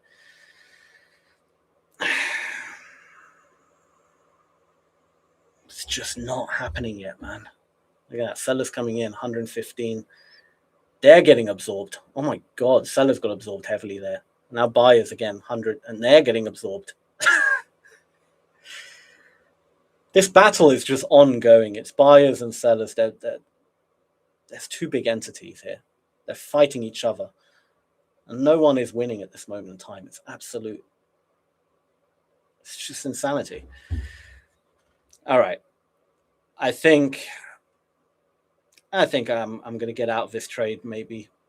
Let me just see if these buys are effective. If they're effective. If we get below that 132, I'll stay in. But if we start faffing about at the 132, I'm going to get out.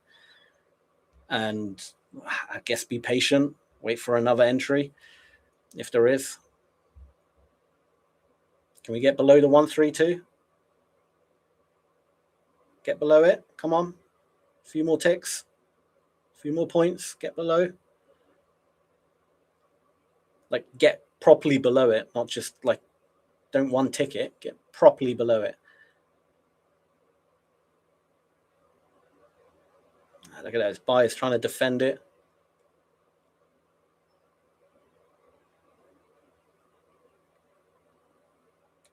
Volume is dead.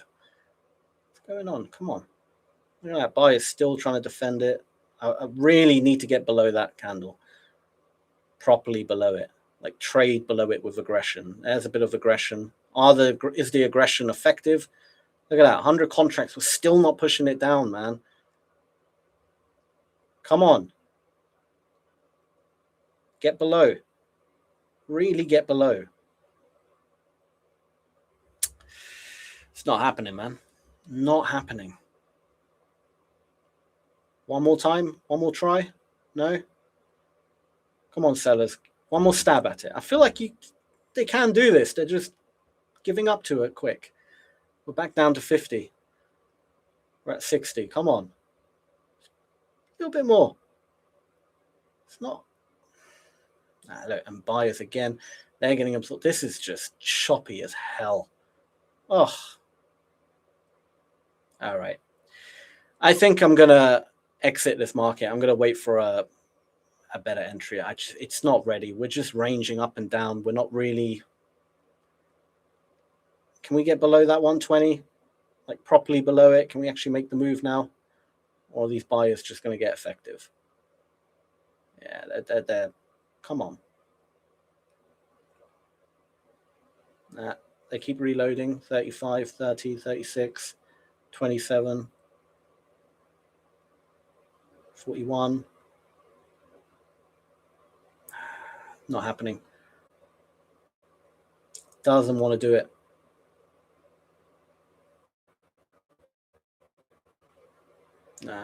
Come on. I'm going to put my thing to break even just so I don't have to flatten if it happens. If it gets me out, it's fine. But I'll let it play out. I feel like, again, there's a lot of buyers wedged in this area.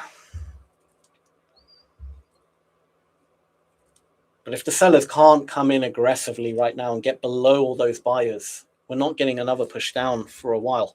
Maybe not for a while, but we're going to potentially trade a bit higher and then wait for the buyers to get trapped again. And then the same BS cycle going round and round. Here it is. All right, fine. They kind of managed it a little bit, but can we get that follow through, an actual proper extension now? This is the question.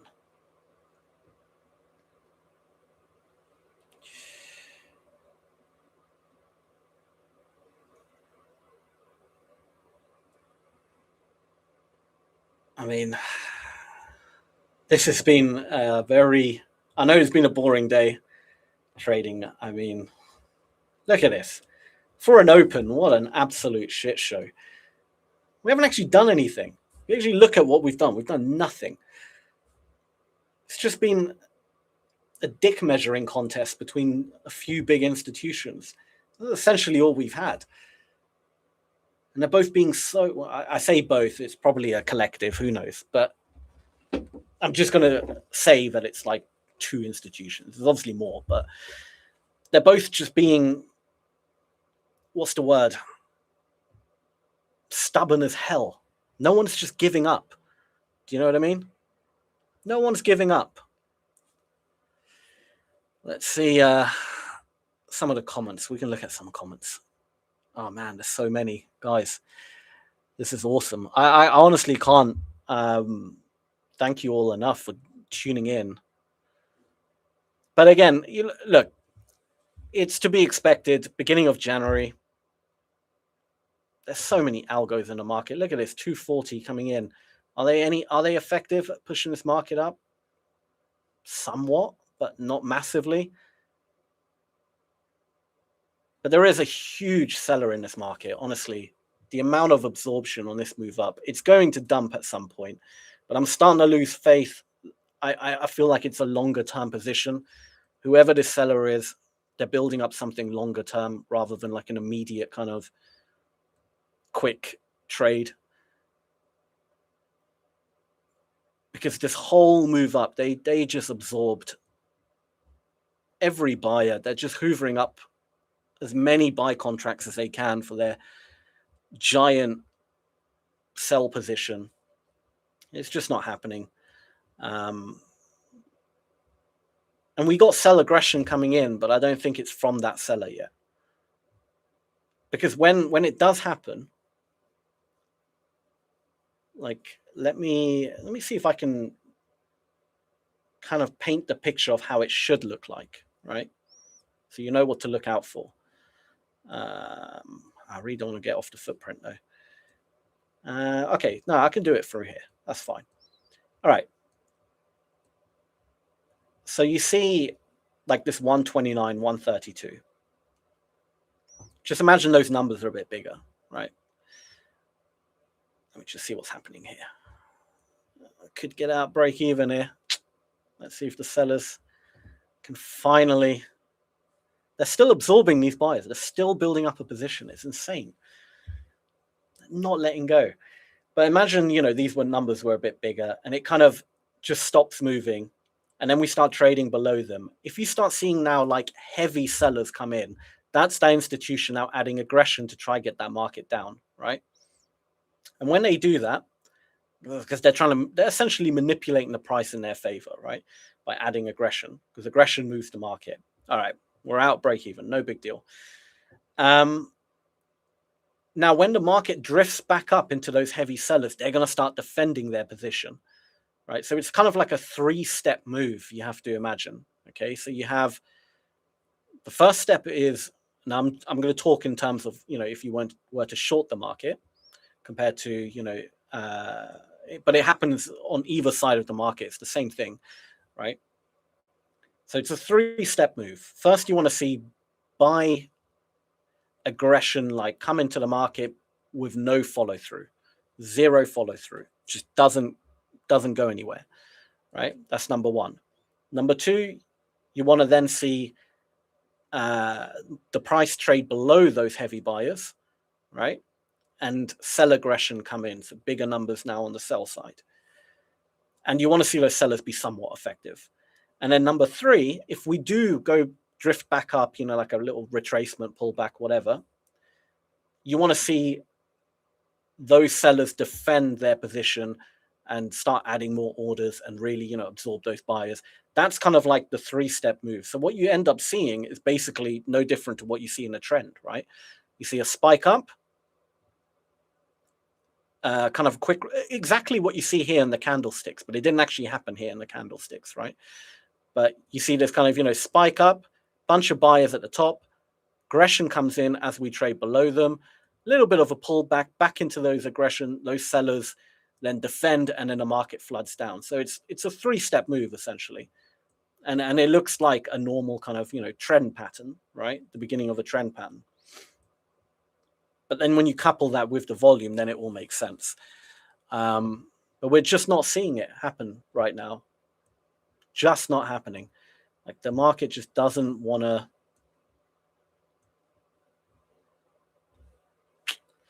Just doesn't want to do it, man. We're just not going anywhere. We're not moving.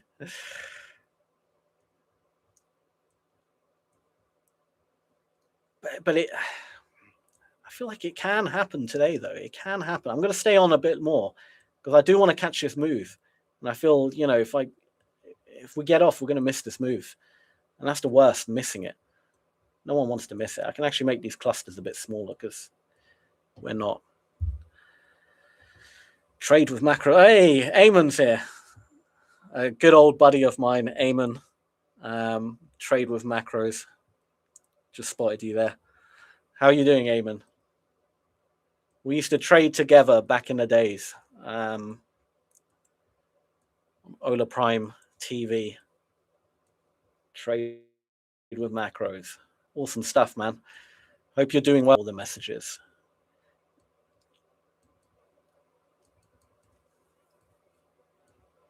But it's not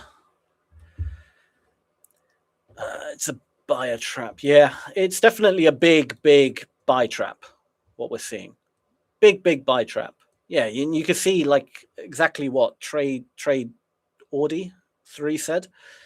All the volume is pulling up near the top. We just got all this volume pulled at the top here. We're not going anywhere. It's just a giant buy trap because there's a huge ass seller building up a ridiculous size position. We're talking, thousands of contracts. They're still not built up their position. They still have more to fill. They're in the order book, just iceberging every level you can imagine, right?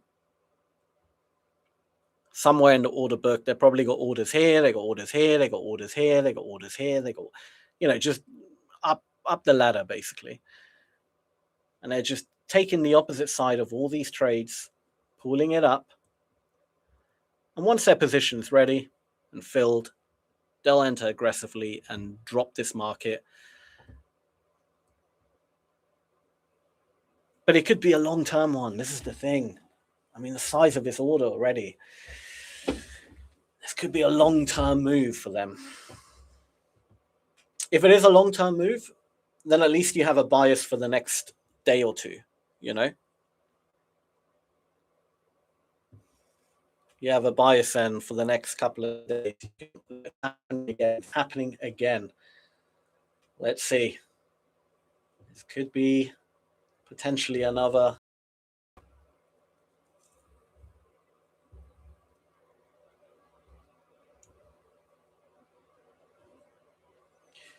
$275, got 160. All right, bit of buy aggression, but nothing crazy yet. This is actually not looking good for the sellers right now. Those sellers just got eaten up. They want more. They want more orders. The seller wants more orders. They're just feeding on everything they can possibly take. This is a huge position. Look at that again. Just look at the candle volume. 693 contracts, right? Again, that was up to 200. Yes, we got sell aggression, but you can almost ignore the sell aggression for now, because that will be other people entering. It's not going to be that big institution yet, because they're still not finished with their order. You will know when they enter, but it will happen so quick, there's a good chance you'll miss it.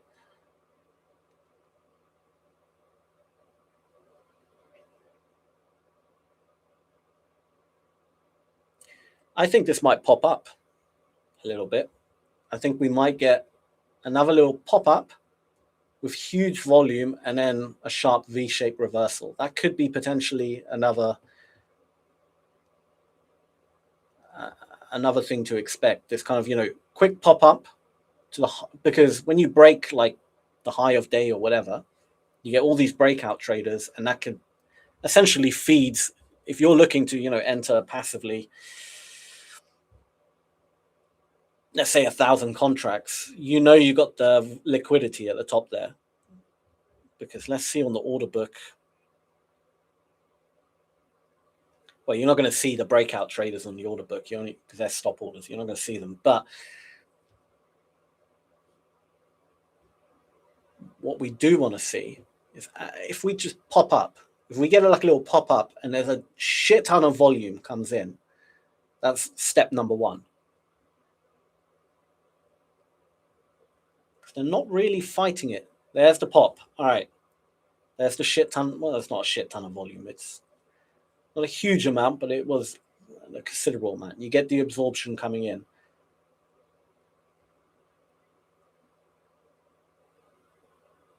But nothing major yet. It actually wasn't that big at all. I was expecting more like maybe 300, 400 contracts. That was actually quite small.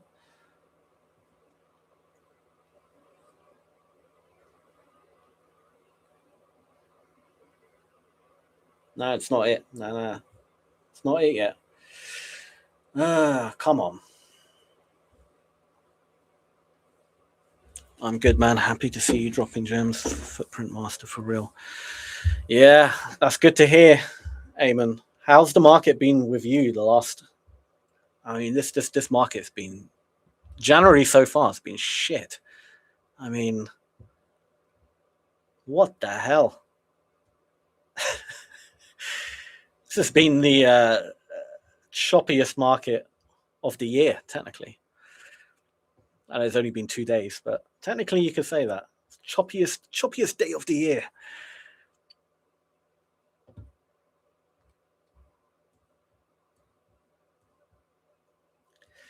Come on. I just want this move to happen now, man. All right, I can get rid of this area. This area is well and truly done. I'm going to lift it up a bit further up. We've got some nice areas here, actually. Clone. Bring it up. Let me bring that up there. Yeah, we've still got a ton of volume at the top here.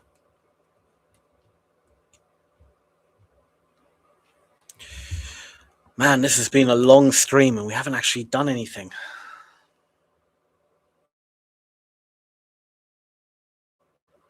I prefer the streams when it was like 30 minutes, the market just opened, it was nice, not too much craziness, and it just did what it wants to do. Those were great. This could be it. This could potentially be the trap. The only problem I don't like is that you got all the buyers here. If they defend, if I jump in now, there's a good chance it just,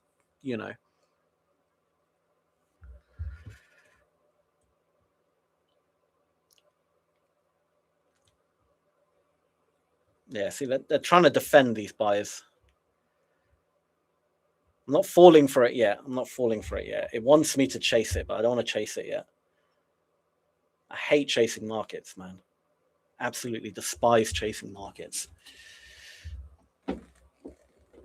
I mean, there's another way you could trade a market like this, is just have really low expectations. When you're up $200, take it. When you're up $200, take it. Because then you can, just get small little like base hits here and there. You can build it up. That can work as well on a very choppy day like this. Because if you're looking for big extensions, it's just you're sitting around and you're waiting and waiting, because there's a good chance it might not happen as well. I mean, we might not get much of an extending market. It might just be essentially a shittier range. All right, we're getting below those buyers. This could have been it, man, because the volume is starting to trickle in quite evenly.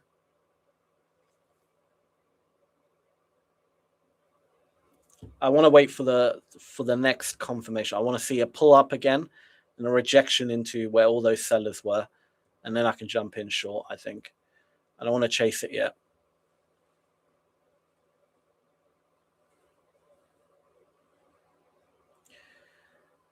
That level from the top makes me think we're going to the other side of the profile. Yeah, I would agree with that. I would agree. But look, sellers again at the bottom here. I want to see what happens here, because I could potentially jump in for a sell here. All right, 105. Come on, load. I want to see what happens. I want to see a bit of sell aggression or some sort come in. Still minor. It's 9 contracts. What is this? 100. They're going in again, these buyers. 140, 170, 160, 130. Come on. There is absorption. They're still reloading. They're still very aggressive. They could easily pop through here.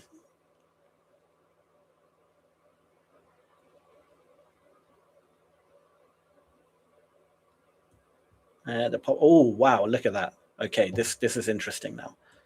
This is interesting. Let's see what's happening here. 280. 270. This is very, very interesting. 280. 260. There's definitely absorption. We're almost at 300. Let's see. Come on. Come on. Come on. Are they defending? They could be defending. Can we get below them? Oh, it's barely moving. This is interesting. Come on. Just show me something. Show me something. Trap those buyers. Trap those buyers. Trap them.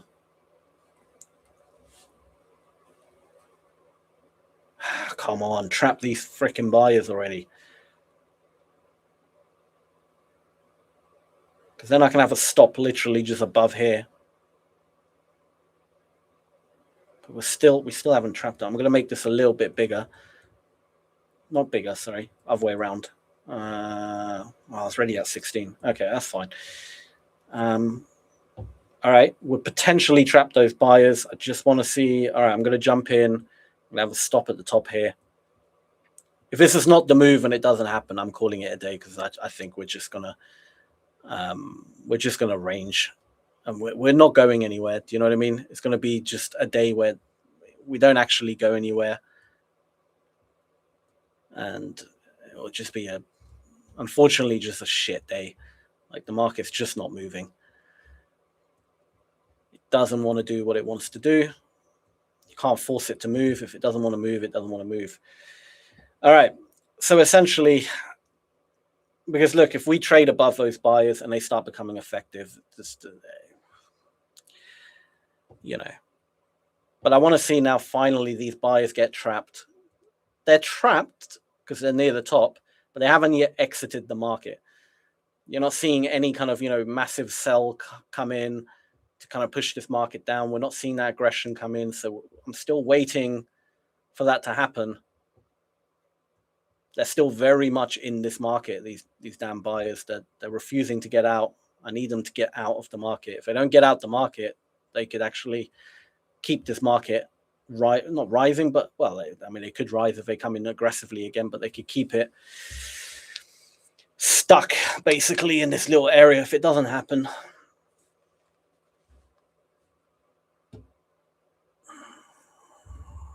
Oops, shit, sorry. Just checking my phone. Oh, I'm standing on my cable, that's why. Still, no sell aggression, man. These buyers are... I can't see what I'm even looking at anymore. Is it going to happen here? Look, they're trying to get... They're still coming in aggressively. I don't want it to go higher than 287, really. This 2886 or whatever it is. I want to see them stay trapped, stay below them. And then we can... I'm just going to quickly adjust this. Come on, load. Oh, shit. Why is this not loading? Sorry, I'm just trying to sort out. I haven't taken any trades on my cash account this year. No, actually, no, tell I did take some on Friday. But I'm just loading up my cash account. Trying to get the graph, because I think this could be a nice trade to take with cash. If I see sell aggression come in. I'm a lot more risky on these prop accounts. Partly because I got like a really cool prop account that kind of gives me... I mean, I have to... Full disclosure, I work for the prop firm Ola Prime. I've been a trader with... before we were even a prop firm, I was with them. We were just a trading floor with closed capital. And then we opened up as a prop firm as well to allow, you know, others to join. And I have, like, you can say special privileges, essentially. So, like, there's no, like, capped kind of, you know, maximum... I mean, there is obviously maximum losses. Like, I can't take the piss, but it's very much kind of... You know, you've traded with us for years and years. We know what you do. But I don't take the piss. Like, although, you know, I could, if I want, I could lose like 15 grand. They're not going to cut me off. You know, they might call me and be like, Sam, what's going on? What are you doing? But they're not going to like, oh, your account's blown. That doesn't happen because of, you know, because I am employed by them. It's a bit different. Obviously, something we don't really give, like, it's not something you can buy but so I'm a little bit more, not risky, but I'm a little bit more kind of... And then with my cash account, I kind of wait for the better setup. So when I see something that's setting up a bit better on the cash, on the market, I will load up my cash account ready to potentially enter on that. So I'm just loading... Well, it is loaded up. I'm just loading up the contract size. All right. How many points away is that? All right, that's not too bad. Just calculate how many stop would be. $20 a point, 5 contracts. So times 10 points. All right. Yeah, I can handle that. That's fine.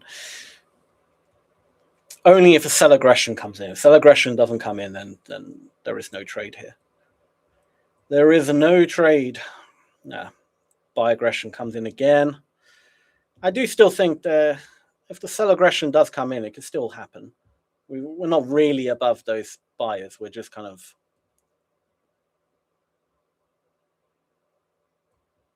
We're just kind of floating above them. We're not really truly above them. All right.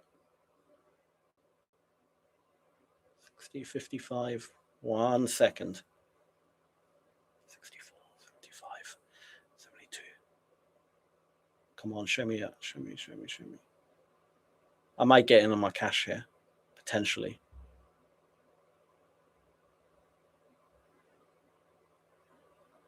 Wait, what's the cumulative real quick? Yeah, I'm getting in my cash. I'm jumping short quickly in my cash account. I'll jump in short on Ola Prime as well, but this is, come on. I clicked short. I did click, I don't know why it took so freaking long to do it. Because when I trade the cash as well, unfortunately, everything slows down on my PC. I'm just going to sort out the cash account real quick. The levels and stuff. I don't want to obviously...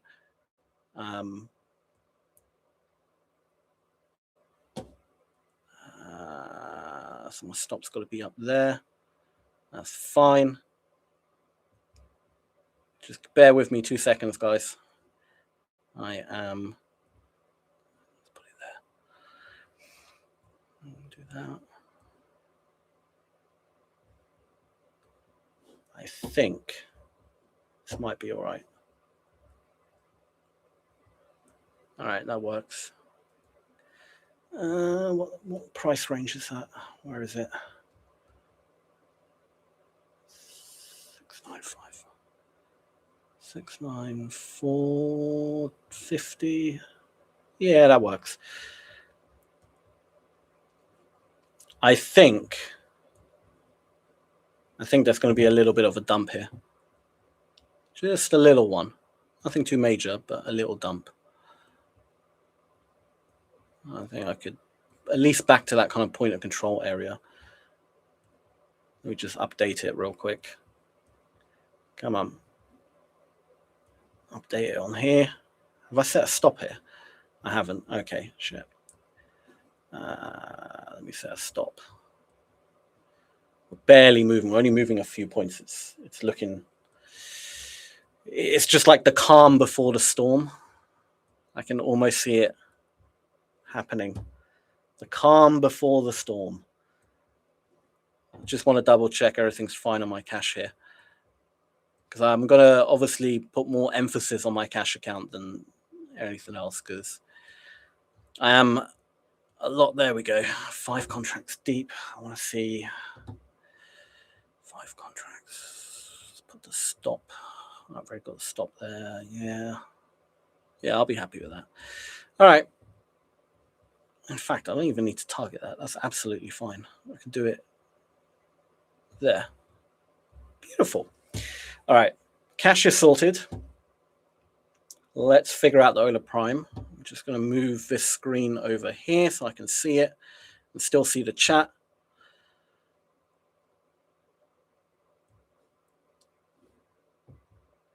I have a slight bearish bias right now. Quite a bit of a bearish bias. Just for a number of reasons. I think buyers are trapped. They are. I'm just seeing that kind of... It's hard to explain. I'm seeing like not quite absorption. There is a level of absorption, of course. You can kind of see it, but it's the inefficiency of the market right now. You know, we went from 722 cumulative delta to 1.2 to the buy side. So we almost doubled the cumulative delta in this little area here, and we haven't moved. If sellers come in aggressively, they're shoot this market. They've got a good chance of at least getting down, like, you know, to these kind of areas, to this point of control, whatever. But they have a good chance of pushing this market down. We just need the aggression to come in. I'm going to drop this. I mean, the actual movement is next to nothing right now, and it's like the calm before the storm. I don't know, hard to explain. It's just the market goes very quiet, it barely moves, and then all of a sudden you get that movement. I just want to double check I got this correct on my cash account. Yeah, that's fine. Oh shit, yeah, you're right. I haven't even set a stop, have I? I mean, it's so hard trading multiple accounts at once, and then the stream as well. Like, I'm getting all confused. But my stop is basically just above this high right now.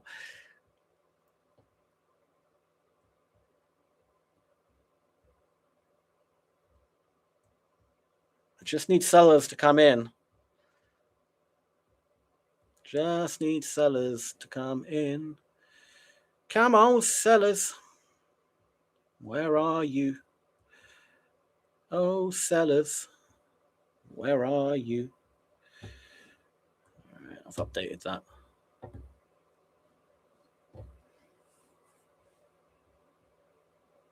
Come on, I just need a lot of aggressive sellers to come in. Let's drop it down to 12. Maybe that looks a bit better.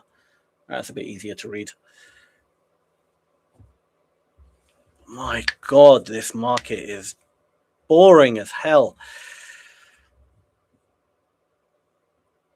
2 hours. This is the longest stream I've ever done. I've never done a stream this long.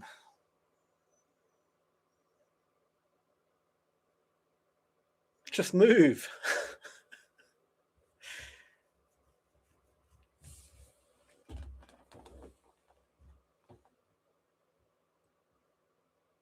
Oh, we're still in this frickin' range. I think after this trade, I'm calling it, because a 2 hour stream, I don't think it's good, man. It's just too long of a stream. No one's gonna sit around for 2 hours. Like what I used to like about like when I streamed before today. So my streams were like at maximum an hour long, 30 minutes, boom, boom, boom. There was opportunity. Today it's just no opportunity, man. It's just nothing. It's just a massive accumulation day. I'm just going to check the financial calendar if there's anything that catches my interest, this week. Where is it? It's nothing really tomorrow. Got an Italian bank holiday tomorrow, so awesome stuff. Oh, yeah, a little spike. I think it's just going to be a little fake out. I think it's. Come on, sir. The sellers are still absorbing these damn buyers. They're hoovering them up.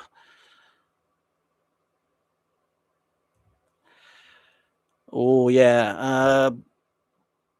Wednesday's a big day. Wednesday's going to be. That's a big one.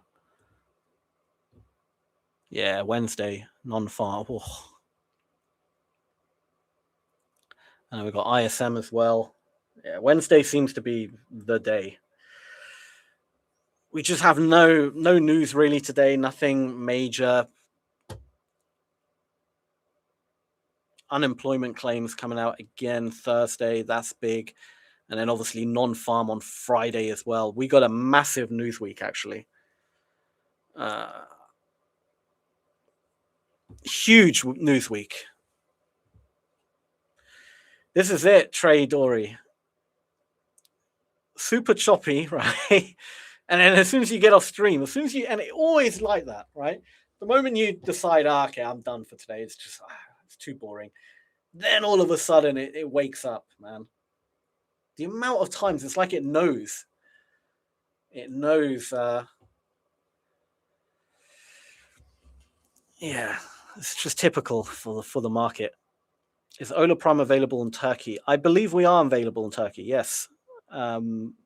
Same question, is it available? Unfortunately, no. I believe we aren't available in India yet, being the big one. I think we're working on it, so keep your eyes out.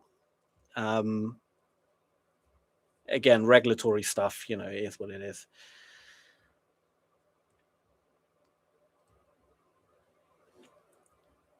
Let's see. So Friday, yeah, we got non-farm. All the big stuff happening basically later in the week. That's going to be the days. I think that's going to really open up the market a bit as well. And then next week, CPI, obviously, huge one.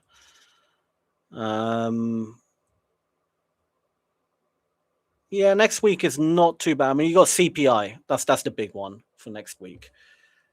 That's one where you're going to have to obviously keep your eye out. But I feel like next week is going to be a much more smoother market because, again, we're starting again, brand new year.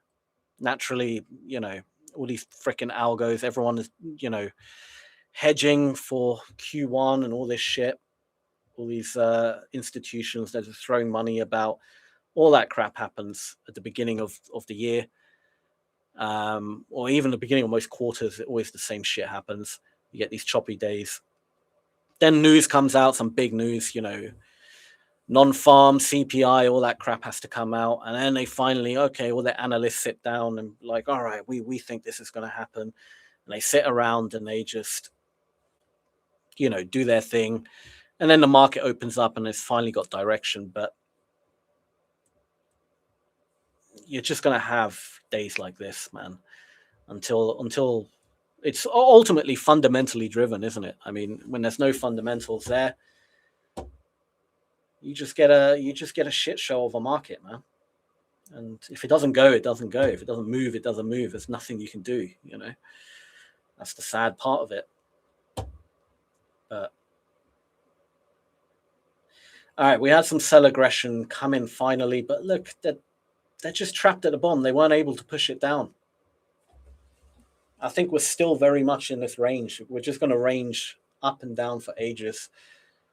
We might get a little bit of a breakout to the top or bottom, but I'm losing faith already because when the sell aggression, all right, look, when the sellers did come in, they did all right, except towards the bottom. But that's to be expected as well, to be fair. I mean, we are at the bottom of a range. You're going to get a bunch of, limit orders at the bottom there in the book. Makes sense. So you're going to have that kind of thing appear. But if we struggle to get lower, right, if we start struggling to get lower here, we're just doing another rotation. And then it's just going to rotate up and down, up and down. And it could be an hour, it could be 2 hours, it could be 3 hours, it could be 5 minutes. You never know. But either way, you could just be sitting here, man. All right, here's the moment of truth. Can we break below it? If we do, yay. If we don't, all right, not terrible. Come on, a little bit more. Sellers trapped at the bottom again. I need to see those sellers actually push the market. They're just not doing it. I got so many of these boxes everywhere as well, which is slightly confusing. Let me just clear all this. Just remove all the drawings. Oh, that looks so much better. Wow. It's like cleaning your windscreen. Yeah. Yeah, look, buyers coming in again at the bottom of the range. We're just doing rotations.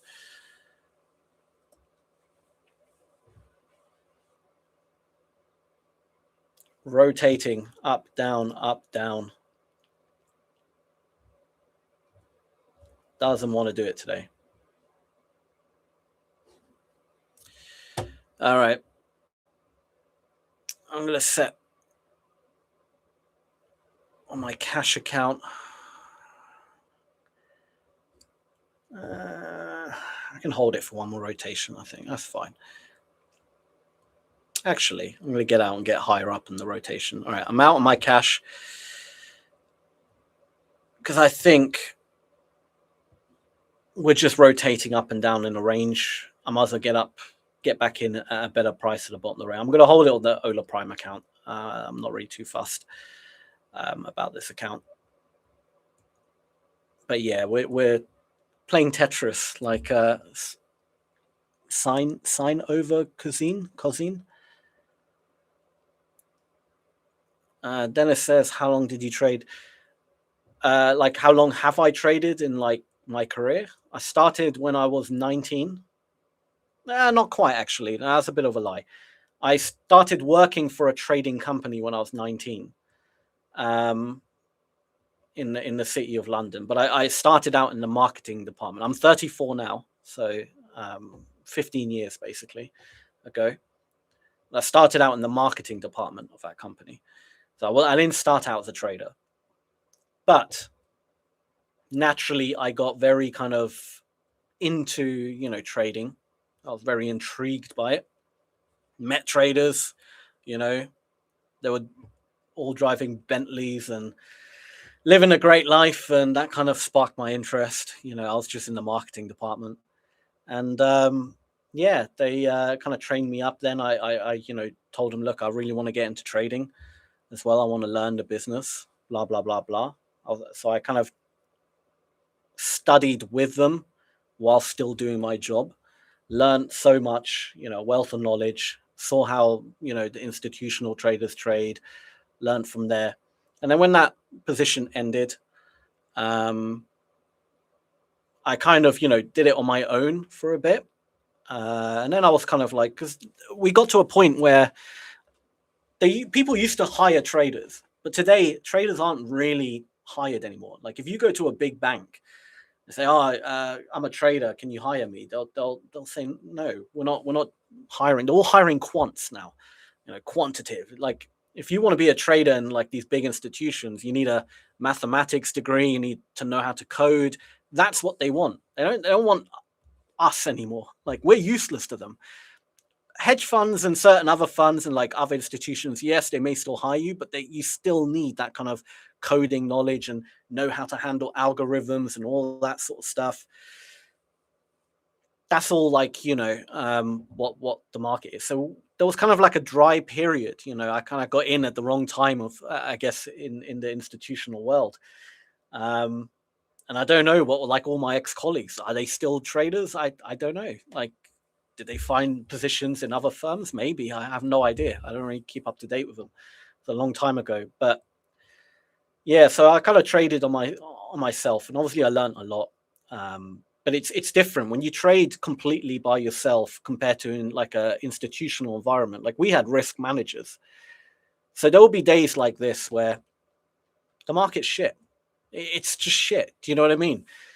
And or if you're having a bad day, because it happens all the time, you have bad days, you know, it's like luck is not on your side. And I think you do need an element of luck when trading as well. Like, you know, just getting that right entry, seeing things correctly. Some days when you're just not in the right headspace, maybe you didn't sleep well, it affects your trading, man. It really does affect your trading. You just don't become, I don't know, you're just sloppy in so many ways. But all right, this market's starting to push down. I'm just keeping my eye. That's nice. I'm gonna get out of. Just got out of another position on my cash. All right, I bagged that. Come on. Yep, that's good. I'm happy with that.